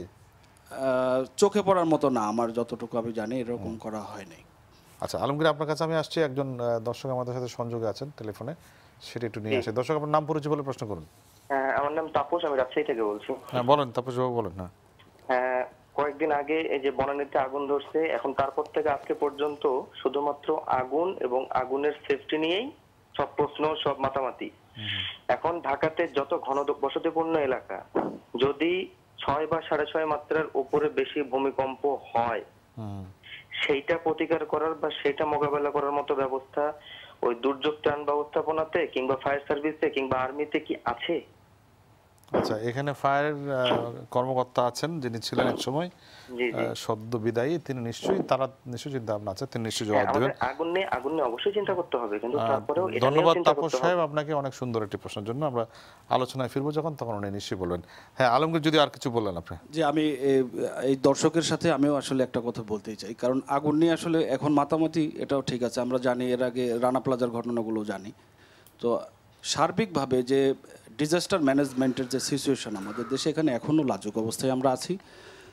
আমার কাছে যেটা মনে হয় সলিউশনের যদি পথ খুঁজি, সেটা হচ্ছে যে আমরা যারা যে কোনো ভবনে বসবাস করছি অথবা ভবনের মালিক যারা আমরা রয়েছি, ঢাকা শহরে যারা আছেন, তাদেরকে এই জায়গাটাতে উপলব্ধি করার একটা বিষয়। কারণ অল্প কিছু টাকা আমরা যখন প্ল্যানারদের সঙ্গে কথা বলছি বা যারা নকশা তৈরি করেন তাদের কাছ থেকেও শুনি যে একটা ভবন নির্মাণে যে পরিমাণ ব্যয় হচ্ছে তার চেয়ে কিন্তু খুব অল্প একটা টাকা ব্যয় করলেই আপনার এই ভবনের সেফটি, সিকিউরিটি, এই ব্যবস্থাগুলো, প্রতিরোধক ব্যবস্থা রাখা যায়। তো সেই জায়গাগুলো আসলে আমি নিজেই আগুনের মধ্যে বসবাস করব কিনা, এটা আমাকে নিজেকে চিন্তা করতে হবে। সেই জায়গা থেকে আমাদের আমি মনে করি যে যেমন আমরা এখন নদীতে আপনি দেখছেন যে বিভিন্ন অবৈধ স্থাপনা উচ্ছেদ হচ্ছে কঠোরভাবে, এই জায়গাটাও সরকার চাইলেই পারে, এটা খুব বেশি কঠিন কিছু না। এখানে আন্তরিকতার বিষয়, এখানে অনেক বড় বড় কথা অনেক বলবেন, অনেকে মিডিয়া কাভারের জন্য অনেক রকম কথা বলেন, কিন্তু মূল কথা হচ্ছে যে আসলে দিন শেষে আমরা কাজটা দেখাইতে পারছি কিনা। কাজটা একটি হলেও একটি মানে নিদর্শন আমাদের করে দিতে হবে যে না, এই জায়গায় আমরা কথা বলছি, কথা মতো কাজ করেছি, এটাই আমি মনে করি। একটা জায়গাও যদি হার্ড কোনো ব্যবস্থা নেওয়া হয় তাহলে ওটার দেখে বাকিগুলো শুধরাবে বলে আমি মনে করি। আচ্ছা, ধন্যবাদ আলমগীর আপনাকে। আমরা আবার একটু শিক্ষার্থীদের কাছে যেতে চাই। বুয়েটের আরেকজন শিক্ষার্থী আশরাফুল আল শাকুর। জি ধন্যবাদ।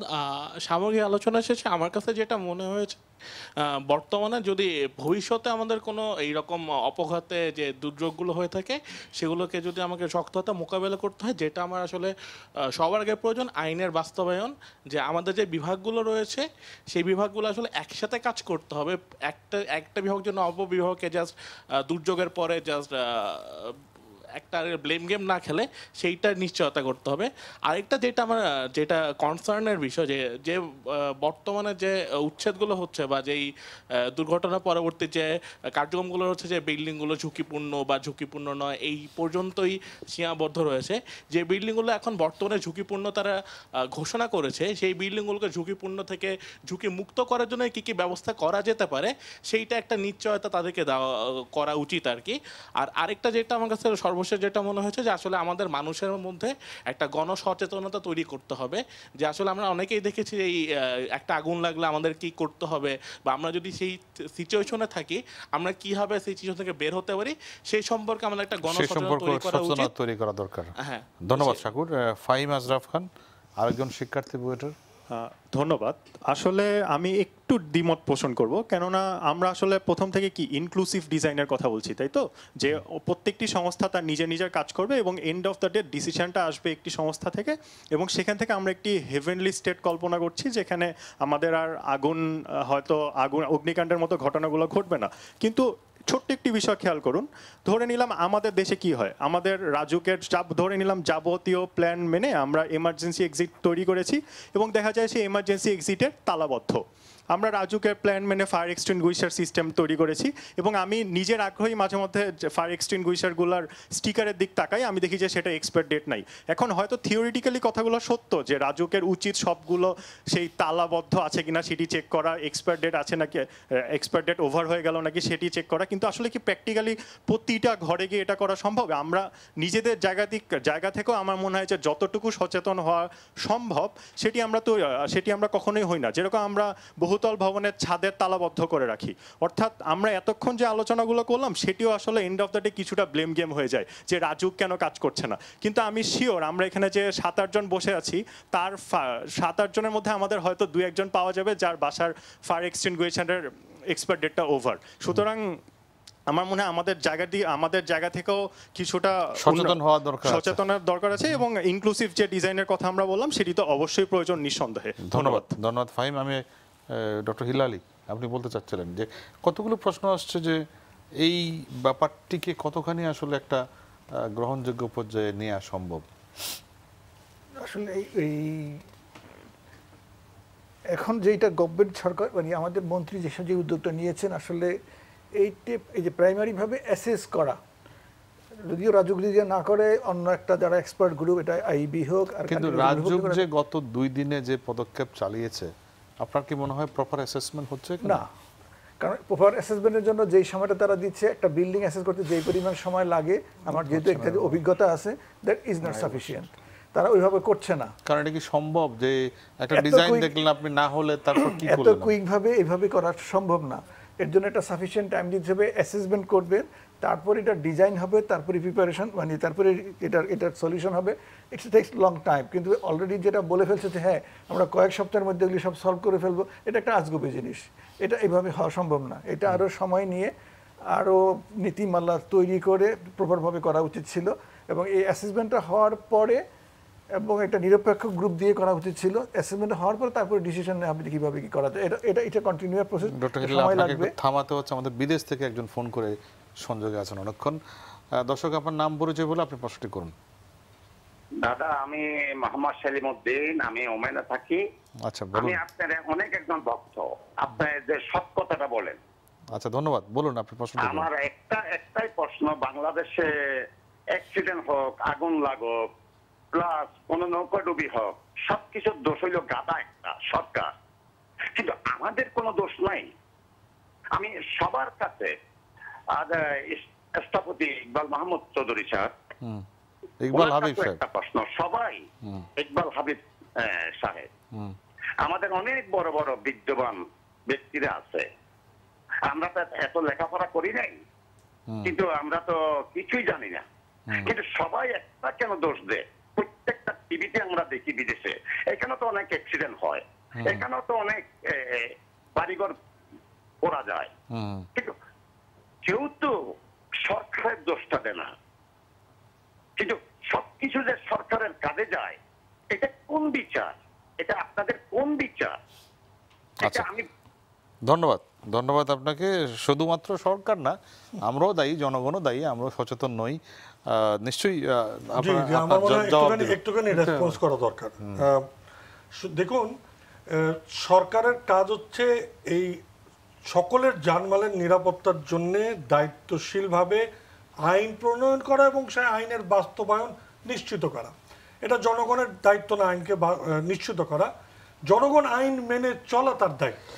যদি কেউ আইন না মানে এবং তার কারণে আরও 10 জন জনগণ ভুক্তভোগী হয়, ধরেন এই ভবনে যিনি ভবনটা নির্মাণ করেছেন এবং যিনি ভবনের মালিক এবং যিনি তারা এটা পরিচালনা করছিলেন, তাদের 3 পক্ষের দোষের জন্যে আজকে সমস্ত মানুষগুলি মারা গেল। তাদের নামার সতর্কতা যদি পেত, তাহলে আমার ধারণা, আমি যদি পুরোটা বুঝে থাকি, একটা লোকও মারা যেত না। যদি শুধু সতর্কতাটা হতো, অর্থাৎ অ্যালার্মটা বাজত, অ্যালার্ম নিয়মিত বাজলো না, এবং এই পুরো সিঁড়িগুলো যদি সচল থাকতো, সকলে বহুয়াকে নেমে যেত। যারা ভুক্তভোগী নেমেছেন তারা বলেছেন আমি দেরি না করে নেমেছি বলে আমি আমার বসকে বলেছিলাম নামতে, উনি নামে নাই, মারা গেছেন। এই কার্যক্রমগুলো ব্যক্তি উদ্যোগে সম্ভব না, কারণ এই বাড়ির মালিককে একজন ব্যক্তি যিনি ওইখানে গিয়েছিলেন অথবা যিনি কাজ করছিলেন, তার পক্ষে তাকে শাসন করা, তাকে বাধ্য করা সম্ভব না, এবং সেখানেই সরকারকে আমরা পালি কেন? আর মনে রাখতে হবে, জনগণ আর সরকার মিলিতভাবেই কার্যক্রম পরিচালনা করে। আমরা সরকারকে কেউ এখানে দোষ দিচ্ছি না, আমরা দোষ দিচ্ছি দায়ী ব্যক্তিকে শাস্তি দেন। বারবার আমরা বলছি, সেই দায়ী ব্যক্তি যদি যিনি এই বাড়ির মালিক তিনি হন, শাস্তি দেন, যিনি ডিজাইন করেছেন তিনি হন, শাস্তি দেন, যিনি অনুমোদন দিলেন কিন্তু সে অনুমোদন হয়ে হলো না, অনুমোদন হয়ে নকশাটা করলো না, তাকে শাস্তি দেন। যাকে দেখার দায়িত্ব ছিল তিনি করলেন না, তাকে শাস্তি দেন। এই কথা বলার মানে এই না আমরা সরকারকে দায়ী না, তবে এই সিস্টেমের পুরো কাজ, এই যে আমরা বললাম তাকে শাস্তি দেন, এই শাস্তি দেওয়ার দায়িত্ব সরকারের, সেই অর্থে সরকারের দাঁড় হয়েছে। মাকসুদুল্লাহ, আপনি যে জায়গায় ছিলেন, হ্যাঁ, ভুলে গেছি। আচ্ছা আচ্ছা ঠিক আছে, আপনার কাছে আসছি আমি। আপনার কাছে দুটো প্রশ্ন ছিল, একটি হচ্ছে যে আমরা শুধুমাত্র আগুন নিয়ে আলোচনা করছি, যদি ভূমিকম্প হয় তাহলে কি হবে, এটি একটু অ্যাড্রেস করবেন। আর আমি স্ক্রিনে দেখছিলাম আমাদের জালের কথা বলছেন, জালের ব্যবস্থা থাকলে ক্ষয়ক্ষতি কম হতো কিনা, বা জালের ব্যবস্থাটি আমাদের আপনাদের আছে কিনা। প্রথমে তো আসলে যেটা উনি বললেন সম্মানিত দর্শক, যে আমরা যেটা দুর্যোগ হলে আসলে বাংলাদেশে দুর্যোগ হলে কিন্তু ফায়ার একটা সেকেন্ডারি ইনসিডেন্ট হবে মনে করি, কারণ যেহেতু অনেক গ্যাস লাইনগুলো আছে, আনপ্রোটেক্টেড ইলেকট্রিক লাইনগুলো অরক্ষিত, গ্যাস লাইনগুলো অরক্ষিত, এবং এটাও একটা বড় ঝুঁকি আসলে এখানে। সেই জন্যই একটা আপৎকালীন পরিকল্পনা যেগুলো আছে আসলে বাংলাদেশেও কিন্তু দুর্যোগ ব্যবস্থার মতন আন্ডারে যদি বড় দুর্ঘটনা হয়, এখানে কমিউনিটি প্রিপেয়ারনেসের একটা আছে, কিন্তু প্রত্যেকটা জেলা, প্রত্যেকটা ডিভিশনে একটা আছে, যেখানে কিন্তু বিশেষ করে সশস্ত্র বাহিনী, এখানে অন্য অন্য বাহিনী যারা লোকাল ভলান্টিয়ার এবং ফায়ার সার্ভিস মিলে একসাথে কাজ করে, এই কন্টিনজেন্সি প্ল্যান আছে আপৎকালীন, সেই অনুযায়ী একটা ব্যবস্থা নেওয়া আছে। এবং মাঝে মাঝে আমাদের মহড়া হয় ঢাকাতে, অন্য অন্য সিলেটে হয়েছে, তো এই ব্যাপারে কিন্তু যেহেতু এই কন্টিনজেন্সি প্ল্যান আছে, সেই ব্যাপারে দুর্যোগ মন্ত্রণালয়ের আন্ডারে আমাদের হয়ে থাকে আসলে বড় দুর্যোগ কীভাবে ম্যানেজ করতে হবে, এবং সেখানেও কিন্তু কাজ করতে হবে ইনসিডেন্ট ম্যানেজমেন্ট সিস্টেম, কারণ একটা দুর্যোগে কিন্তু অনেক স্টেক হোল্ডার আছে, সেখানে স্টেক হোল্ডারের সাথে কে মনে করেন আগুন নিভাবে, কে সার্চ এন্ড রেস্কিউ করবে, কে সিকিউরিটি দিবে, সেগুলো কি ফাংশন করে? এই যে সেটা এবার যে সেজন্যই আমি সেখানে আসতেছি, আমি এবার যে আগুনটা লাগলো সমন্বয়হীনতা, সেটাই আমি বলবো, সেটা হলো বলবো যে যখনই একটা ঘটনা, এটা হলো আমাদের যে এখানে যে কাজ করা হয়েছে, এখানে যে একটা কাজ করলে যে ইনসিডেন্ট ম্যানেজমেন্ট সিস্টেমের মধ্যে কাজ করতে হবে, যেখানে মেয়র মতো উনি একটা কিন্তু সেটা উল্লেখযোগ্য রোল প্লে করে, একটা সেন্ট্রাল কন্ট্রোল রুম হবে, সাথে সাথে এস্টাবলিশ হবে, সেখানে একটা প্ল্যানিং সেল থাকবে, অপারেশন সেল থাকবে, কীভাবে কাজ করতে হবে, কারণ কোন সংস্থা আসবে না যাবে এই কোঅর্ডিনেশন করতে হবে, কখন ওয়াশার পানি কখন আসবে, সিটি কর্পোরেশন কখন আসবে, অ্যাম্বুলেন্সে কীভাবে যাবে, কীভাবে মনে করেন আপনি যদি এয়ার সাপোর্টে সেটা আসবে, সেটা ডেফিনেটলি এগুলো কিন্তু আমাদের ওই যে ইকবাল হাবিব যে অনেকটা কেতাবে আছে, কিন্তু বাস্তবে হয় না এটা। সেই জন্য কিন্তু আমাদেরকে, আমি মনে করি এখনো সময় আসছে, আমার ছোট ছোট ঘটনা থেকে কিন্তু আমাদের এগুলো উল্লেখযোগ্যভাবে নিতে হবে আসলে।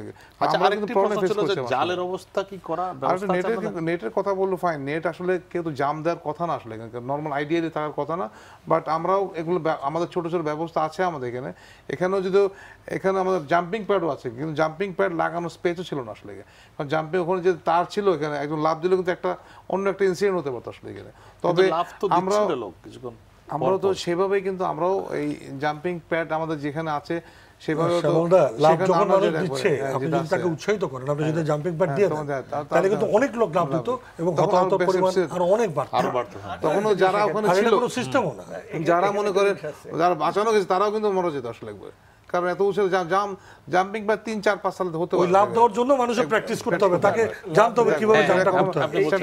এটা হচ্ছে লাভ দেওয়ার জন্য একটা সার্টেন হাইট আছে, এর চেয়ে বেশি লাভ দিলে মানুষ যখন লাভ দেয় সে কিন্তু ভার্টিক্যালি পড়ে না, সে মানুষ কাত হয়ে যায়, এবং এটা সার্টেন হাইট আছে, এরপরে সে কিন্তু ঘুরে যাবে।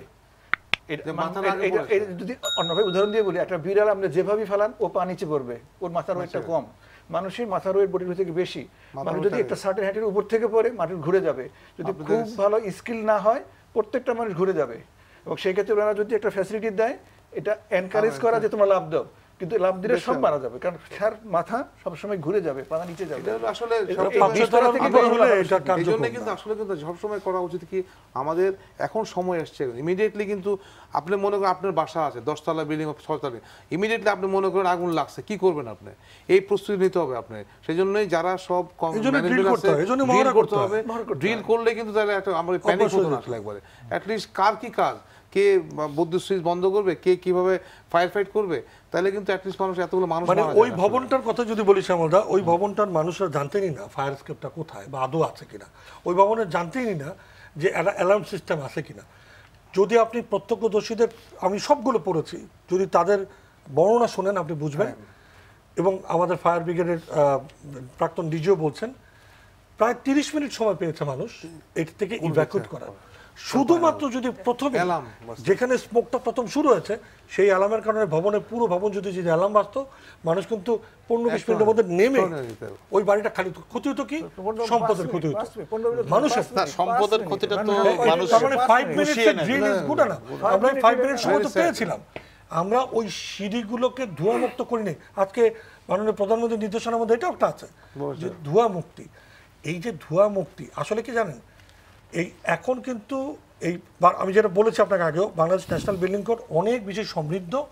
একটা সিঁড়ি খালি এসকেপ রাখলেই হয় না, সেই এসকেপে প্রেশারাইজ এসকেপ থাকতে হয় যাতে করে ওখানে ধোঁয়া ঢুকলে সেটা বেরিয়ে যায়। সাইন পোস্টিং থাকতে হয়, যেটা দরজা হবে সেই দরজা বিশেষ দরজা থাকতে হয়, ফায়ার ডোর থাকতে হয়, সেটা আবার যখন তখন ওই তালা মারা কোনো স্কোপ থাকবে না, ফায়ার অ্যালার্ম বাজলে চাপ দিলে খুলে যাবে।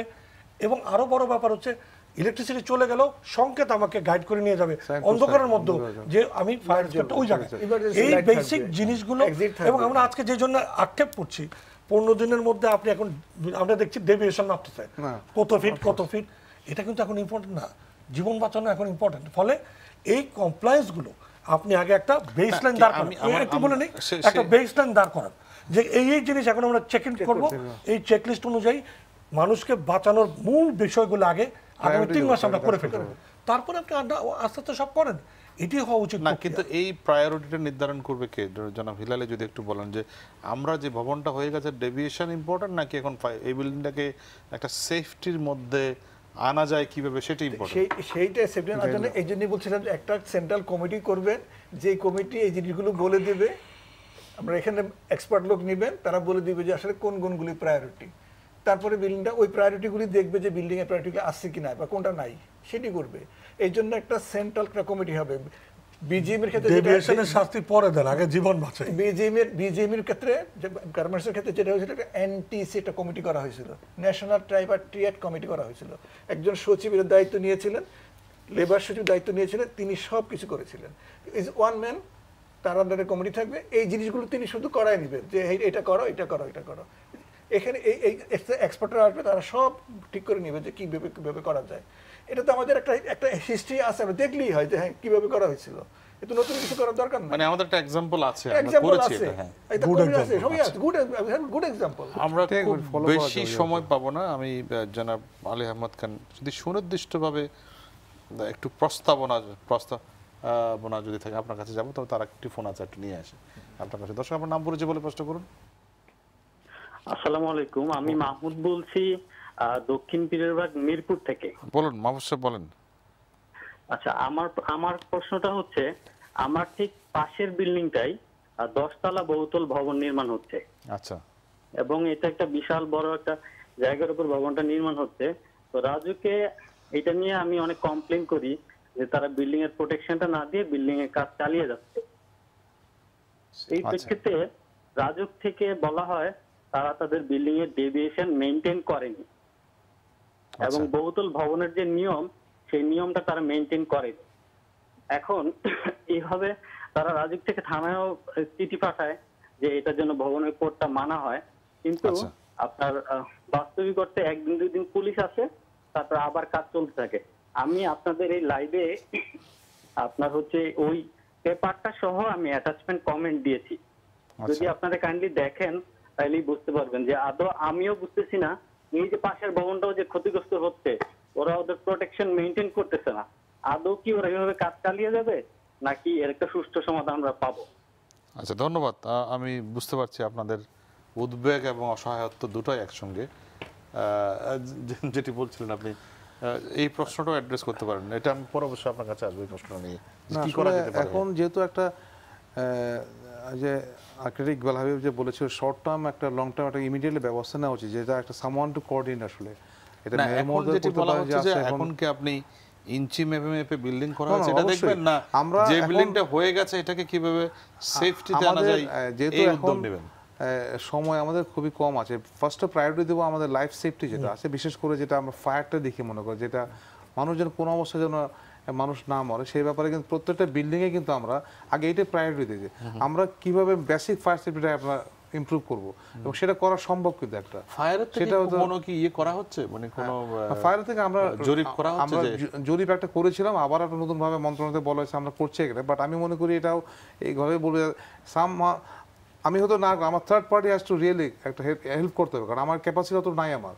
তো আমাকে করতে হবে, আমাকে কিছু কিছু ফার্ম ইঞ্জিনিয়ারিং ফার্ম তাদের দিয়ে করাতে হবে। তারপরেও আমি শুধু জরিপের পরেও কিন্তু আমি রেমিডিয়াল মেজার দিতে হবে আসলে। তারা কি করবে আসলে? জরিপ করলাম কিন্তু তাহলে আমার সময় নষ্ট হবে। একটা ভবনের জন্য তো এক এক ধরনের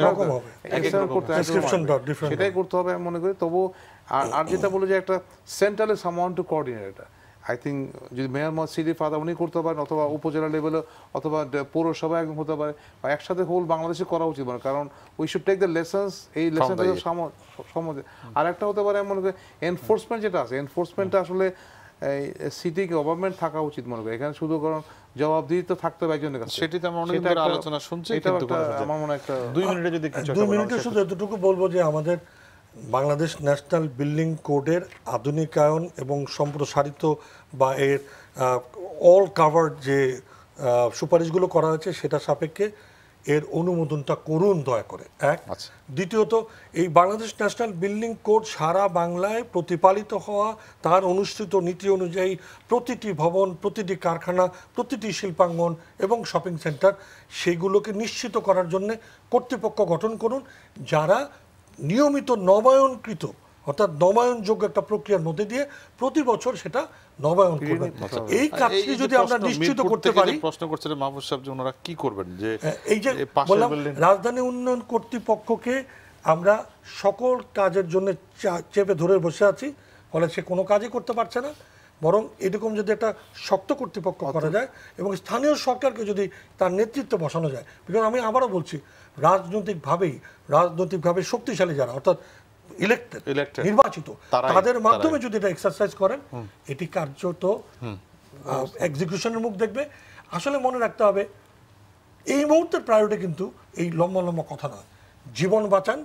জীবন বাঁচানোর জন্য যা কিছু 3 মাসের মধ্যে করা সম্ভব সেটি করা হোক, আরেকটি মৃত্যুর অপেক্ষা যেন আর না করি। মানিক মুদ্দাসির 30 সেকেন্ডে যদি কিছু বলার থাকে, বাংলাদেশ প্রতিদিনের রিপোর্টার মানিক মুদ্দাসির, আমি 30 সেকেন্ড সময় একেবারে। একটা বিষয় বলবো যে মিরপুর থেকে যে ভদ্রলোক বললেন প্রোটেকশন বিল্ডিং, আপনি দেখেন গত কয়েকদিন আগে সচিবালয়ে একটা ঘটনা ঘটেছে। খোদ সচিবালয়ের ভিতরে একটা বিল্ডিং হচ্ছে, সেই বিল্ডিং থেকে একটা শ্রমিক কাজ করার সময় পড়ে গিয়ে নিচে মারা গেছে। তাহলে খোদ সচিবালয়ের ভিতরে একটা বিল্ডিংয়ে যদি প্রোটেকশন না থাকে, তাহলে আপনি অন্য জায়গায় কি করে আশা করতে পারেন? ধন্যবাদ মানিক মুদ্দাসির। আলমগীর হোসেন, যদি কিছু বলার থাকে। না, আমার কাছে যেটা হচ্ছে যে মাননীয় মন্ত্রী এর আগে বলছেন যে 15 দিনের মধ্যে রাজধানীর সকল ভবনের সমস্যাগুলো চিহ্নিত করা সম্ভব মনে হয় আপনার কাছে? এটা কোনোভাবে আমি মনে করি যে যথাযথভাবে সম্ভব না। ধন্যবাদ আলমগীর। আশরাফুল আল শাকুর, বুয়েটের শিক্ষার্থী।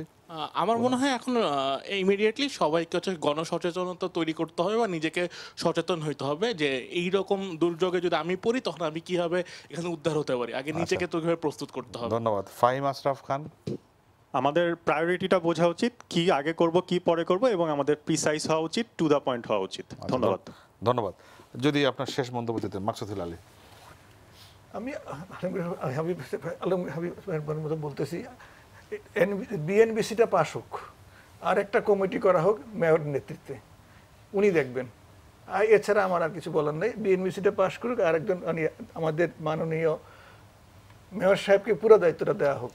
আমি একটা জিনিস আপনি জানতে চাচ্ছি জনাব, আপনার কাছে শেষ বক্তব্য একই সঙ্গে যদি একটু বলেন জনাব আলী আহমেদ খান, যে ফায়ার ডিপার্টমেন্টের কি প্রপার ম্যান পাওয়ার আছে যে এটি দেখার জন্য, ফায়ার ডিপার্টমেন্ট যে প্রতিটি বিল্ডিং এর আপনারা সাজেস্ট করবেন যে এই কাজগুলো করতে হবে আপনাদেরকে?